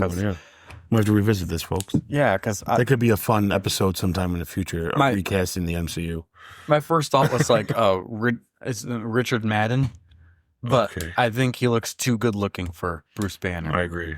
You need someone. It's one of the problems they had with Spider-Man is like Andrew Garfield was great at his mannerisms as Peter Parker. He's just gorgeous. He just looked too good though to be the Peter Parker that we know of him. Didn't come off as a nerd. Yeah. At all. He come off as, why are you not famous? Like, yeah, exactly. You're way too pretty to be treated like that. Yeah, no offense to Tobey Maguire, but you did look like a Peter Parker. For sure, yeah. Yeah. Oh, he knows that. That's why he loves it. Yeah. So anyway, they even pick on it in the movies. Yeah. You going to go as a youth pastor or what are you going to do? They love it. Perfect. Yeah, they love it. Yeah, so I don't know who I would pick for. If I couldn't pick Mark Ruffalo, which just after seeing it, I think he is Well, we can come back best to it choice. sometime, but yeah, just But yeah, food for thought, Ooh. folks. We'll do an episode of recasting the MCU. We will someday. They'll go on the list. That'd be a fun one. We have to recast it with people that haven't done it before. That'd be a good time. Yeah, because I have thought about that for some other Avengers, and I already know exactly for my Black Widow who I would have picked. Those different Scarlett Johansson, but we'll get to her when we get to. Ooh, I don't even know that, guys, so we'll find that out. Yeah, we'll get that to next week's episode. All right. I added a category to here called wasted potential. Yeah, that like could this. be any casting. It's under this casting, but it's basically under deep dives. Do you have any wasted potential you thought about the whole movie, whether it's a person, a story, a character? Yeah. So mine's a weird one, and it's I don't know if you noticed this in the movie. Actually, and I did after my second rewatch, which was very hard. Took me 2 days to watch it the second time. Oh, I hear you. So I think a wasted potential to tie into the MCU later they could have done in this movie that they already had done was when Edward Norton or when Bruce Banner gives Lou Ferrigno the pizza to get into the lab, and he's in the lab and it shows the other lab guy with the pizza. That guy, that actor, is the same actor that plays one of Peter Parker's teachers. And Oh, that's right. so I think it'd have been a fun, it definitely is a wasted potential on that, where there could have been a moment between them where he mentions working for a lab before. He could have been a science teacher in the Spider-Man movies. And that just would have been a neat little tie-in as a fun, oh, look, see, it is connected. That's all. Because I agree with yours. I'll let you go with it. Yours is a better one, but I thought that one would be a real fun one to mention, that it's the same actor. I can't think of the man's name. I apologize. Anyone who knows, go ahead and comment for us, please. But yeah, I think that would have been a fun could have been a little joke in Spider-Man movie, that he had something to do with the Hulk, especially now that we got the Hulk and Spider-Man coming up here soon. Yeah. Well, would be the perfect time for him to walk in and say, oh, hey, Bruce. You know what I mean? Like, maybe they'll still do it. Do you still deliver pizzas? Yeah, maybe they'll still do it. Maybe he'll walk in and they'll say hi to each other. That'd be cool. So maybe the potential's not wasted yet, guys. We haven't got to the movie yet. Maybe they know this. They must know this. The guy's right there. You get him. They flops a pizza around for like 10 minutes. It's a long look at me scene. Like it's pretty long for an extra, to be honest with you. There's no words, just the pizza, and you hear the pizza. It's weird that they got the microphone right up next to us, so you hear the flop. But thanks for that, Hulk movie. So there you go, bud. Well, so I like this question personally because we run into this all the time, especially with these type of movies where we're watching it and we're like, oh, they could have done something different with either that plot or that character, or oh, it's right there in black and white where you can see like on your face what they're gonna do, then they don't do it, and you're like, oh, what the heck was that about? So for me, and this I can see where maybe you didn't get this at first because this is like the comic booky part of things. Yeah. So Liv Tyler's boyfriend that she throws off to the side, Poor guy. when Bruce comes along again, his character in the show, in the movie, is Doc Samson. Now, Doc Samson is big in Hulk lore, and he eventually gets juiced up with gamma radiation himself and becomes part of the Hulk team or Hulk people, whatever you want to call them. Interesting. See, I didn't know that. And they treated him as just a love interest of Betty. Like she has a type. She only wants to gamma infuse people, I guess. And I don't even think he knows it. Hey, Betty's a problem here. She's feeding him gamma pills at night. Yeah. Like, oh, I want my Brucey back. that would have made the movie a little more interesting. Like, oh, Betty's a villain. Yeah. Oh, anyways. But I'm actually shocked that now they're starting to bring some of these Hulk characters back to a degree in different fashions, whether it's a cameo appearance here, the villain in someone else's movie here, things like that, that they haven't brought this character back because that's still a big known actor from my understanding. Ty, I got his last name misspelled here, but he's bigger now. At the time, I don't think so. Yeah. At the time, I don't think he was big, but he's definitely now he's been in some TV shows that are, I think Community is one of them.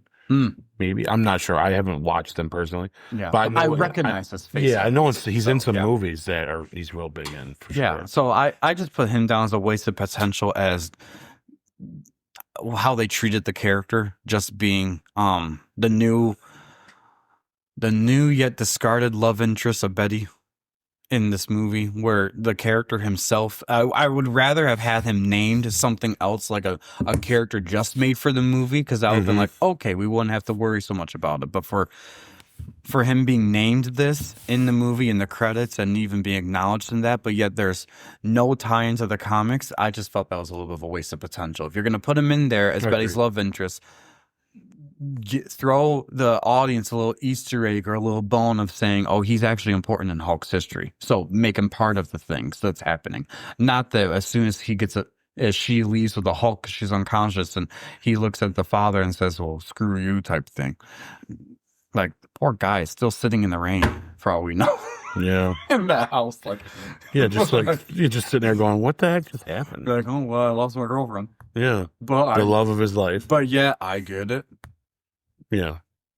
Poor guy. Yeah. Anyways, so poor representation of that character, if that's what they're intending to do. So that was my waste of potential. I like that. That's a good, I will definitely think a little deeper than for the next one going forward. I just thought that was a very funny, like, I'm like, oh, wow, that's interesting that guy's in there. I didn't realize that until I saw his face. I'm like, that guy looks real familiar. Yeah. And then I had to go confirm it on some videos and other stuff to make sure I wasn't out of my mind. Yeah. Because as soon as he popped up, I'm like, oh, who is that? So I looked at the cast and I saw his name, and it says Doc Samson. And I thought, why does that sound familiar? And then me just doing a simple Google search, Marvel, you could have done that to figure out who this character really was. It pulled up comic images, everything, and I watched the whole origin on him. I'm like, interesting. so this is an actual character. Yeah. But they treat him as like a castaway, like he's just there for. Honestly, she could have been single, and they wouldn't have changed any of the movie. It would have been better for her. Well, it made her look a little better, yeah. Anyways, sure. So yeah, it's funny because your waste of potential kind of fits like with what I would consider the waste of potential from Iron Man would have been to have Obadiah Stane be linked in with Hydra later. So then it'd have been cooler that not only did was Obadiah not really that good of a guy, but he also is even behind your parents being killed. So it's just even another layer on top of why Tony's the way he is. I think that would have been that would have been very. It at least explained why he was even more scarier to the terrorists than the terrorists. Yeah, because he would have been one then. That's more like a blink and you miss it type thing. Yeah, right there. And we would have been neat unless we did our deep dive. Yeah, and it'd been like, that'd have been cool because it had been like just really would have reestablished why he was so bad so quick because he really never was good, Yeah. And Tony ended up not being the son he wanted him to be, and so on and so forth. But we're all done with that. All right, director style. What'd you think? So yeah, I think the director did a good job. He hasn't done too many things after that made me feel that he's someone I would hire all the time. I think Clash of Titans was a very good remake of that movie. But yeah, I think he was a safe bet for the movie we got. I'm not surprised. Do I think he's I don't know the guy. I couldn't tell you anything else he's in. I had to look them up. So yeah. So unfortunately, it was unforgettable. It was very forgettable, I should say. Yeah. I just put good. I think it was an upgrade from the 2003 Hulk, but that is to be expected as technology just continues to evolve. Of course, it would be different. The thing about the 2003 Hulk and directing style and vision and how they portrayed it is they made the 2003 Hulk mimic a comic book and the panels whenever they did scene transitions, to the point where at sometimes it felt a little nauseating when you're watching it, like it's being warped around. You're trying to focus on that little panel and what it's doing, and that there's another one all at the same time. So I'm glad that they didn't do that in this. What I did like about this is that they had the little countdown every once in a while of how many days since an incident. I thought that was cool and would be perfect for a solo Hulk adventure, because it would be interesting to know, he's been 365 days. 32 days. Now 0. Stuff like that. I thought that was cool. Other than that, directing style and vision, no complaints. That for that part, it was good. All right. Cinematography. The same visuals? thing. I feel the same way. Nothing unique here, truthfully. Very cookie cutter safe. The guy didn't know what they're doing. Nothing was wrong with it. There was nothing really outstanding about it either. Though. Yeah, So, it didn't really have like an artistic vision. Like when you watch a Sam Raimi movie, you're expecting artistic vision, and even the trailer to Brand New Day, you could tell that Dustin Daniel Cretton has an artistic vision when it comes to that. That's where That's why I even say, like, compared to the 2003 Hulk, at least they took a swing, and it may have not worked. I don't necessarily agree that it didn't for that movie. I would say it's jarring. Yeah, and it gives the movie a different feel. But I might be okay with it for that movie. For that, we'll get into that in a second. But yeah, that's definitely nothing to stick. That sticks out. Like you said, even the trailer of the Spider-Man shows that there's more behind the scenes there than this had. Yeah. All right. How about cinematography and the visual effects? That kind of goes. Yeah. Well, same. Once again, the visual effects is good. Yeah. It's to par with Iron Man, which it needs to be. Yeah. Really is all it has to do. It can't look worse than Iron Man. Yeah. Yeah. I thought it was good too. I only questioned like the Hulk's physique a little bit when I was watching it. And I'm not trying to compare him to the other Hulks, but I'm just trying to compare what like human anatomy, what that would kind of look like. And as you could tell when you look at the Hulk, especially like around this chest area, he is very veiny. And I don't even know there are that many veins like that would protrude out the way they are. So that was, but obviously as times went on, they improved some of that stuff and all that. So it was okay for this movie. By the time you get to Avengers, they got it figured out. Though. Yeah. Yeah. They got the right kind of green too. Yeah. This Hulk is like a dark green. He's like a tree that comes to life. And then the 2003 Hulk is like a crayon. Yeah. He's like, whoa. Yeah. Which is, it's neat, but it's like, jeez. It's like the mac and cheese you made. Yeah. Wow. Yeah. Oh, but like when you get to Avengers, it's like a little mix. It's just right. More natural. Yeah. I would say. Yeah. Of a green person. Yeah. Action quality.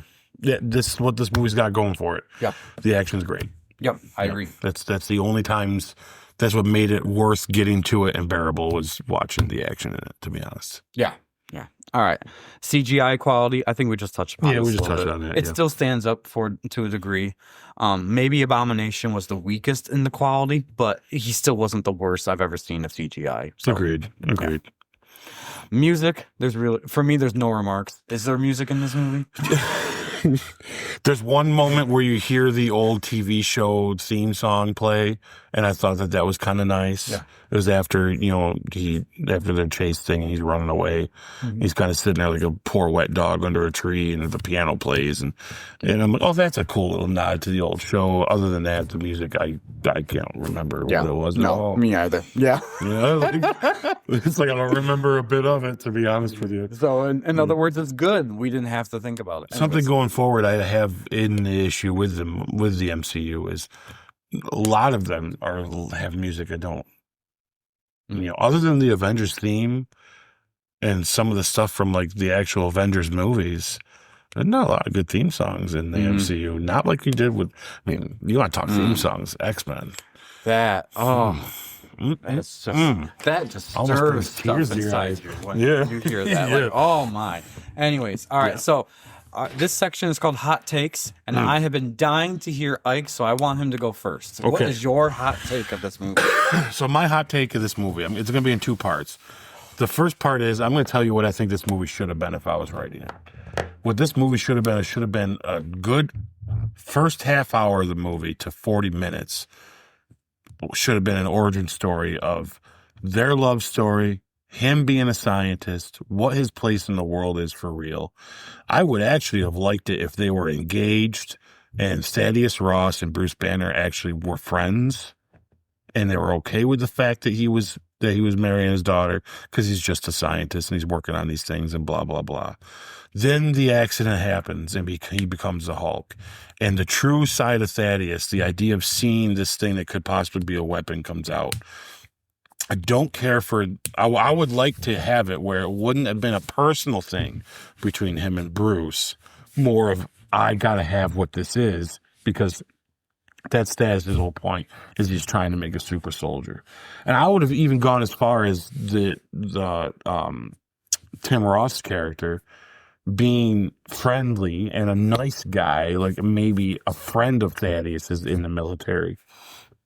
And the serum that they give him in order to try to capture the Hulk, kind of like what the movie did, is the thing that makes him go bad and not so much him being power hungry. I would have liked that. The stakes would have been higher. The idea that you see this group of people that's becoming a family get tore apart by this accident, and you feel bad because clearly the accident isn't something that should be used like Thaddeus wants to use it. And then you could have had the exact same movie and skipped over this him in hiding in the first place, and you would have ended the movie with him in hiding. Instead of starting the movie with him in hiding and ending it with him in hiding, you would have started a movie with a complete true origin of really establishing who they are and what it means to each other. So later, those moments of almost hurting each other, almost killing each other, or bad things happening, you felt that deeply because, 45 minutes ago, you saw them all sitting at a picnic, having a great time. I think this movie needed that, and I think that they should have taken a chance and done that, and they should have visually made that more appealing and fun and taken more chances on that end of it, personally. But my biggest hot take is the 2003 Hulk movie is way better than this movie. Way better than this movie. And if I were Marvel, I would have never made this movie. This wouldn't have been number 2. I'd have done all the movies except for this one. And then when you get to Avengers, when you go meet Bruce Banner, it should have been Eric Bana sitting there on the floor. And they should have used, not only was this movie better than this one, the Hulk movie in 2003 better, but they should have used that movie as the jumping off point for the MCU. And then kept Jennifer Connelly as Betty as well. And I'm going to say this right now, I would have rather them do that and keep Sam Elliott as Thaddeus Ross and then keep William Hurt. And it's got nothing to say bad about William Hurt, but if it means continuity, Sam Elliott's just as good. Written better, for sure, in that original. That would have been the first time that we as an audience would have been like, oh, that's cool. They took a movie that wasn't good and they made it better because we could just not think about it and just throw it in here. Now, yeah, that means Mark Ruffalo's not the Hulk going forward in my world. But as a hot take, that'd have been the dice I would have rolled back then. Would I have been wrong? I don't know. I think Eric Bana is a great actor. I think we could have got a lot of good stuff out of him, just like we have Ruffalo. I'm not saying that Ruffalo shouldn't have had the role. I'm just saying that if I was Feige in that position, that'd have been my decision, and that's what the MCU would have looked like from my point of view. Which I'm sure a lot of people would be like, hell no. But I don't know. Go watch that first Hulk again, that 2003 Hulk. It's not that bad. There's moments. Don't get me wrong. I'm not saying it's perfect. We can pick it apart when we're going to eventually. We're going to get to it. The whole dogs and all that. Yeah, it's ridiculous. That part. Ridiculous, right? Yep. But that's him and his dad. It's a much deeper. Everything that they said they were worried about in the beginning of that movie is everything this movie needed. The darker, more psychological, more action, this movie lacked. You know what I mean? It needed more action. It needed to be more darker. It needed to be more psychological. And it would have been a better movie. So all the stuff they were worried about in pre-production is the stuff this movie needed, which is also kind of what makes me, let's see the Norton cut. What are we lacking? Maybe his ideas is what we were lacking. I don't know. It's hard to say. That we have no idea what that looked like. I don't know what was cut out. I'd love to find a behind the scenes thing of him detailing, well, this is what I had that they cut out. Because we saw what they did with what studios have done with other movies. Like, another good example is Suicide Squad. I mean, it's a whole different movie with Jared Leto as the Joker. Another big hot take. Guys, we'll talk about it someday. We'll get the DCU stuff. I still think that Jared Leto Joker has potential and everyone doesn't like it, but all you have is what you saw in the trailers. You don't have what you actually could have seen. His whole role was nothing but a giant trailer because they cut him out so much. And I wonder if that's what happened to this movie, really. because everything that they say was lacking, the other one had already. And the special effects weren't as good. But you're also talking how many years earlier? 2003 to Yeah. 2008. Yeah. But there's some awesome scenes in that first movie, man. When he's tearing those tanks apart in the desert, he jumps higher. He gets bigger as he gets angrier. Jennifer Connelly's way more believable as a love interest between the two of them. I love the scene when he's looking in the mirror in the bathroom and he smears the thing and he's having a dream and he sees the Hulk face. Or just him turning into the Hulk for the first time, walking down the corridor. It's desperate. There's a desperate there of, oh, this is bad. Whatever's happening is not good, and it was darker. And when he was changing, you felt it. Yeah, no, I think that was a big mistake. Truthfully, that's my hot take. Is out of not only is the 2003 Hulk better than this movie, but it should have been the movie they used for the Avengers. Hot take. I'm sure. Definitely got not a lot of people that agree with it. Who knows? It's definitely going to make me chew on that for a little bit and be like, huh, what would that look like? You know? My hot take is something I think you've already mentioned it before. It's just that this movie is non-consequential and therefore it's not needed. Yeah. I feel like they did it just to do it type thing. If we just pretend this movie never happened and we got to the Avengers, it just wouldn't. It wouldn't have made a difference at all. No, it wouldn't. Yeah. Oh, yeah, that's sad, right? Yeah, it is sad because they poured a lot of time and money and thought into doing this movie, but it just didn't pan out. And they were so afraid of not repeating what the other movie did, whether it was good or bad, that they end up making decisions that made this movie, to a degree, a little bit worse. And it's almost like, how do you, if Hulk was like Spider-Man in that he still had a lot of potential, I think you have seen Universal kept the Hulk rights and do something with him all the time. You know, do what they did with Sony and Spider-Man, that they're never going to let those rights relapse because they know it's profitability. Universal, I'm actually shocked they just didn't decide to just cut ties with it, because I don't think they're getting any money from any of Mark Ruffalo stuff, because it's all Disney and we might have to. They don't distribute any of it. The only reason is because it's not a Hulk centric movie. So then they don't have any rights to it. So it's almost like just they let them didn't go. negotiate the same deal that they have with the Spider-Man stuff. No, exactly, and it makes me wonder if the rights issue wasn't an issue, and they decided to go with the change of Mark Ruffalo, would we have gotten a sequel to The Incredible Hulk within the second or third phase? Because Mark Ruffalo did show he was popular in the Avengers movie, and to try to see his version of a solo movie, then it makes you wonder how would they have done a solo version of it. Would have been good as compared to him being part of other people's movies and just continuing the story that way. So it's, I don't know. Those are all big questions that I know that Mark Ruffalo has said, even to this day, if there was a way to do it, they would be doing it right now because he wanted a solo movie. But and there are speculations out there that they do have the full rights back, but there's no desire to do one. Yeah. So I don't know. We'll find out if something shakes down in the next couple of years or not. I'm not expecting Incredible Hulk 2 to come in 2029 onward with these new release dates that are out there, you know? Oh, I don't expect that at all either. Yeah. You know, they've already made their Incredible Hulk 2 in a Captain America movie, so you know, it's kind of the way they do Thor this. movie. Yeah. Or no, it was with Thor, I guess, but the most direct sequel to this is that one. Yes. Yes. Yeah, I forgot about it's that. a Hulk movie, right? Like That's bad. It's a Hulk movie featuring the fake Captain America. We'll get there, folks. Yeah, we will. And which I think most people agree, to be honest, about that. Yeah. So I have a question for you. What's the next movie after this? Iron Man 2 is the next one. Okay. Yeah. So, I mean, it's the best place for this movie to be then, right? Because do you think if it was before Iron Man, would the MCU be what it is today? No. Do you think if it was the third one in, would it be what it is today?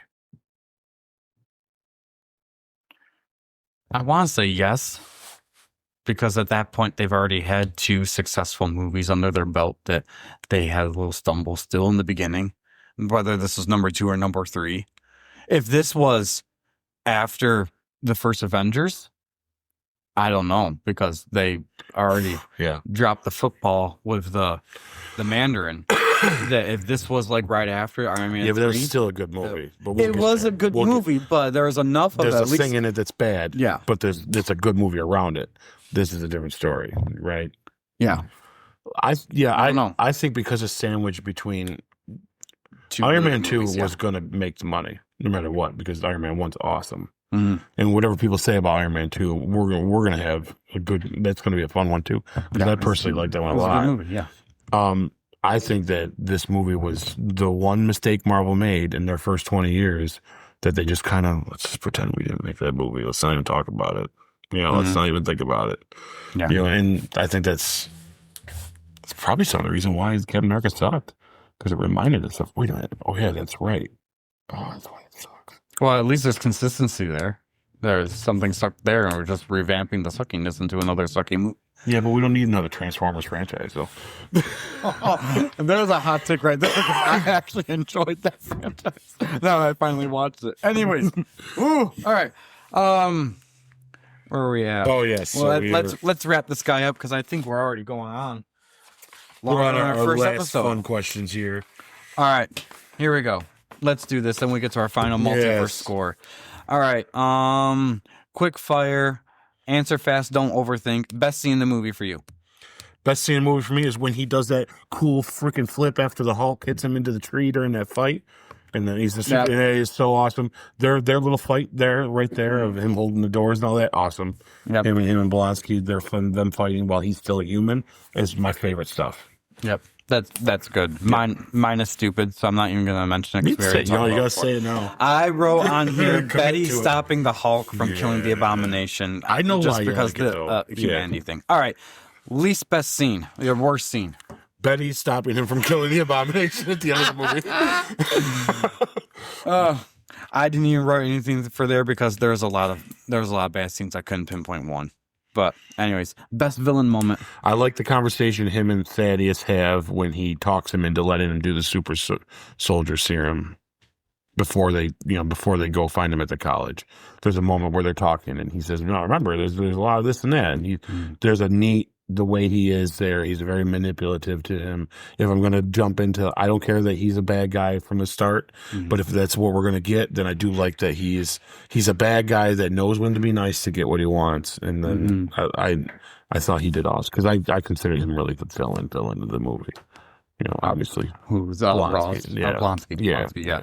Yeah. Well, I was going to say, for my best villain moment is when he made Samuel's turn to turn him into the Abomination. Oh, yeah. Because that was pure, I just want whatever the Hulk has. It doesn't matter. I want to supercharge the super soldier serum that I got right now.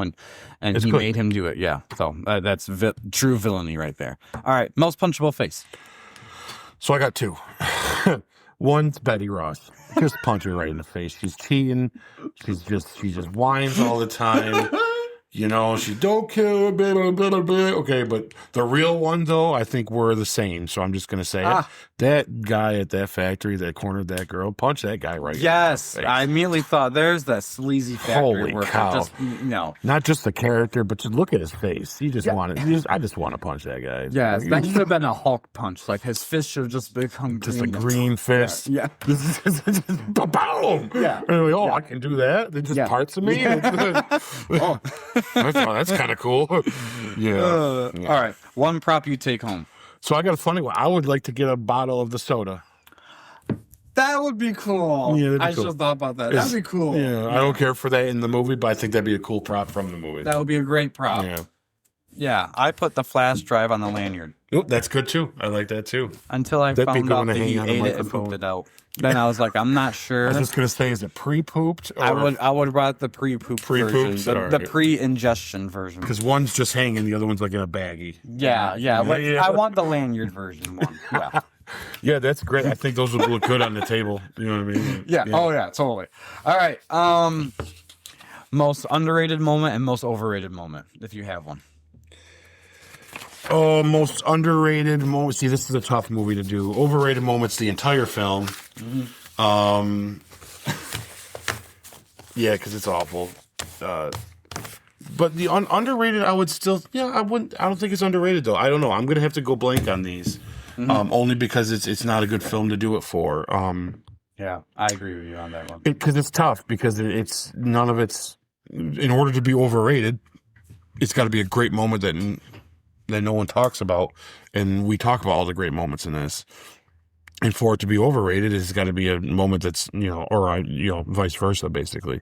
And neither of them work, because anything that's not good, we are very open about it not being good, So, so I'm just that's going to be a couple skips for me, unfortunately, for this one. It wasn't that even a good enough movie for me to, to put those in for fun. Yeah, I'm gonna skip the underrated and overrated thing because I feel the same way for you. I couldn't even think of something to put down in my pre-notes. So, funniest moment for you. I had two, but only one of them I would say is my most funny moment. But anyways, what are yours? If you had any moments. Mine is one of yours. Because there's very little comedy in there's this not a movie lot at all. Really. Yeah. So. But mine is one of yours, and that's the comparing the pant sizes. Yeah, I thought that was that's funny. Because you're trying to figure out what to wear, and it's funny. Yeah, because that's definitely something we wonder. It's like how do they keep his shorts on and stuff? It's like So at least the spandex makes sense. And he picked them up and he looked at the woman behind him who has a very big booty, and he put it up to her and be like, "Will it fit that? Then it'll fit me." Yeah. That's just funny.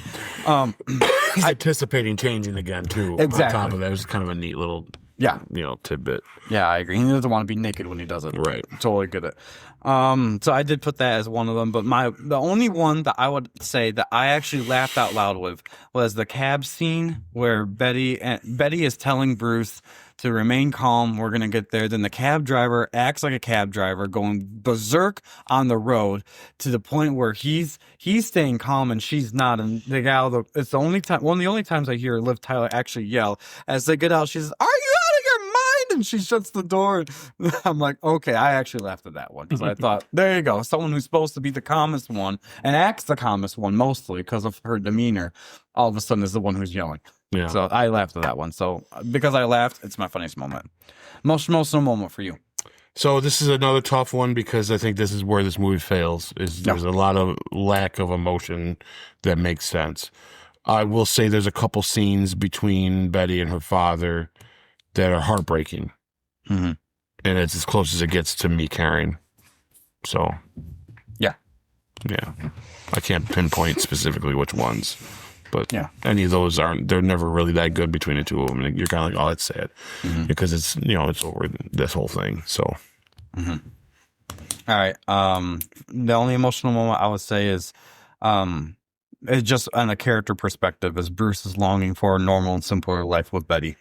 Because that is pretty evident throughout most of this movie. He wants to get rid of the Hulk so he could go back to the life that he had before. Yeah. And so that's the only emotional, that's more of an emotional perspective. That's not an actual scene or thing that happened that you can see in the movie. Because like you said, they lacked a lot of that stuff. A lot of that depth in it. There wasn't much you really understood what they all stood for. Mm-hmm. What was their, it was tough to follow that. Mm-hmm. All right. So, multiversal meter final score. All right. The story out of 2, what would you give it? It's got a 1. I even put at least the Hulk's in the movie. I put mine as 0 just for the story part. I think I originally wrote 2, but I changed it to 0. Because the story really wasn't that good. Characters for you. I'm keeping mine at 2 out of 2. But I'm going 0.5. Yeah, because this is where our problem is they're all just boring. Except for 1 or 2. And I don't think that it holds up enough for that. So 0.5. Okay. Action and visuals. I'm going to give that a solid 3. Oh, out of 2? Yep, I like the action, and like we've said, visually, there's some real stunning shots that if you just took a shot of it, could almost be a poster. Mm-hmm. So I'll give it its props there. Mm-hmm. All right, emotion and stakes. That's a 0.5. If there isn't, I would go 0, but there's at least somebody talking about something in the movie. So I can't say 0. So someone's concerned about something in the movie, I got to give it a 0.5 because I could care less about the rest of what they're talking about. I was going to give it a 0, but I agree that has to be something. I get it. So 0.5. Rewatchability and the MCU impact. that to me deserves a 0 because there really isn't that much of a rewatchability unless you haven't watched it for a long time and you just want to. Yeah, I could go the rest of my life and never see this movie again. And MCU impact, none. There really is none. Yeah, I'm with you. I was gonna give it a 1 just because it's a movie, and I've seen worse movies and I've sat through worse. But unless we're doing this, I'm not watching this movie again. Mm-hmm. So yeah. And I agree with you. What you said in the very beginning of this segment is that when we did our countdown of number 1 to number 55, where we are at the MCU movies, we were a little more favorable to this movie.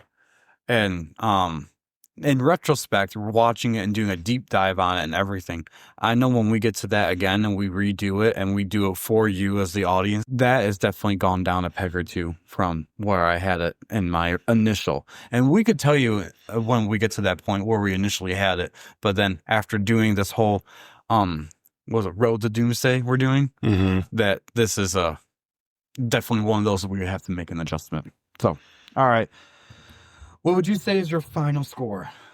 So, do we have to do it by the math of what we just did? Because I don't think we have to do it by math. I'm going to use, to the best of my knowledge of my very little math abilities, to figure out the official Goodell Multiverse score based off your score and mine. But I just went off gut instinct when I was looking at all these and seeing where I would fall. Because if by the math, I give it a 5, but my heart tells me that's way too high. Yeah, I'd throw. Oh man, this is what sucks because I feel bad now. When we did it's funny how fast our big list is going to change. Yeah. I gave mine a 3 out of 10, which I think is being a little generous only because of the action visual effects for me. Yeah, I'm going to give it a 2. 2.5. 2.5 out of 10. I think there's worse movies than this. But it's right there.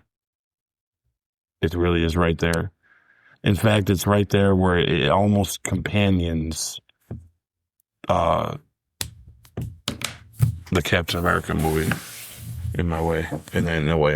Like if you want to watch a good crappy double feature, do it. That's your double feature right there.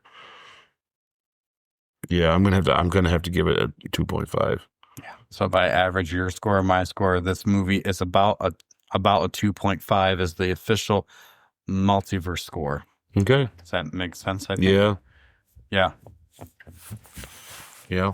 And believe it or not, ladies and gentlemen, there are movies that are worse than this. So.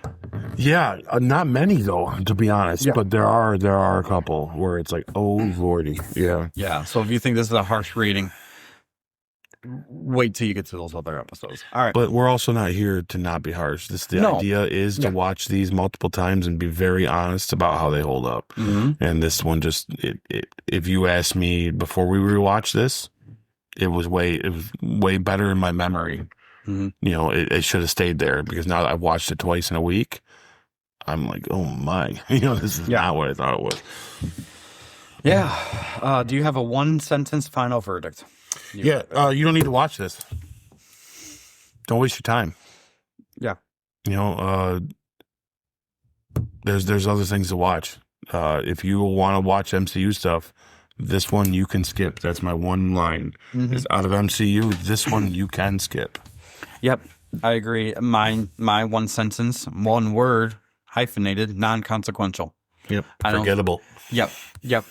And that's pretty sad in retrospect when you're thinking about it. Because when I was getting started to watch this, I'm like, okay, I'm ready. I'm going to see all the flaws, all this stuff. And I remember my original list was pretty, not high up on our Marvel list, but it was a good spot, a moderate spot. And then I'm watching, I'm like, ooh, I got through it one time. I'm like, well, let me rewatch this again and see, is it my perspective? Maybe I wasn't paying attention right. And it was hard to rewatch. And that's pretty sad because a Marvel movie you could just turn on in the background while you're working at home and you're still up with it, and it's just you could turn on, not get bored with it.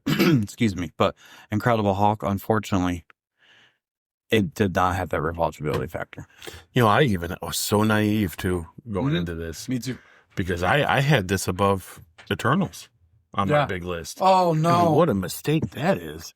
I have to look at my list, but I'm thinking, no. Oh my, I feel, it's awful. And I feel bad for this. Like I said, we're not here to downsize movies. No, folks. we're just here to give an honest review of these movies. If anything, people who are watching this to have that creative control of not repeating this is why you should hear your 2 cents from 2 super fans like us. And we want these movies to be good. Yeah. Because if they're good, then we get good stuff to watch. Right? Exactly. And I like the Hulk lore. There's a reason why he became so popular. So I'd love to see a good adaptation of him. See him on the screen right there, the green hair, that's Doc Samson. That's how much of a difference he is. Yeah, see, even in the cartoons, guys. See? Yeah. Yeah. Come on. Anyways, so moving on, just to end this podcast episode, thank you so much for joining us, guys. We had fun discussing this. This actually went a little longer than our first episode, but we had, I guess, we just had a lot to talk about for this. Yeah, that's okay though. Yeah. So our next episode, we're going to be doing a breakdown of the Daredevil Born Again Season 2, Episodes 2 and 3. We'll do the best we can to cover them in the shortest amount of time we can, just to get on to our main topic, which is a retrospective view of Iron Man 2. Yeah. So exciting. Yeah, this is very exciting. So like and follow us on Instagram and Facebook, or on YouTube, of course, where you go watch the video version of the podcast, as long as things taped well. Otherwise, you definitely can hear us on like Buzzsprout, Spotify, Apple Music, anywhere you stream, Amazon, you can hear us now on our podcast, the Goodell Multiverse podcast. If you have a question to us, email us at goodellmultiverse@gmail.com, and we'll go from there. Do you have any closing remarks you want to say? No, I'm excited to do the next one. It's going to be probably a better mood. Yeah. Yep. But no, can't wait. All right. Well, thanks guys for tuning in, and until next time.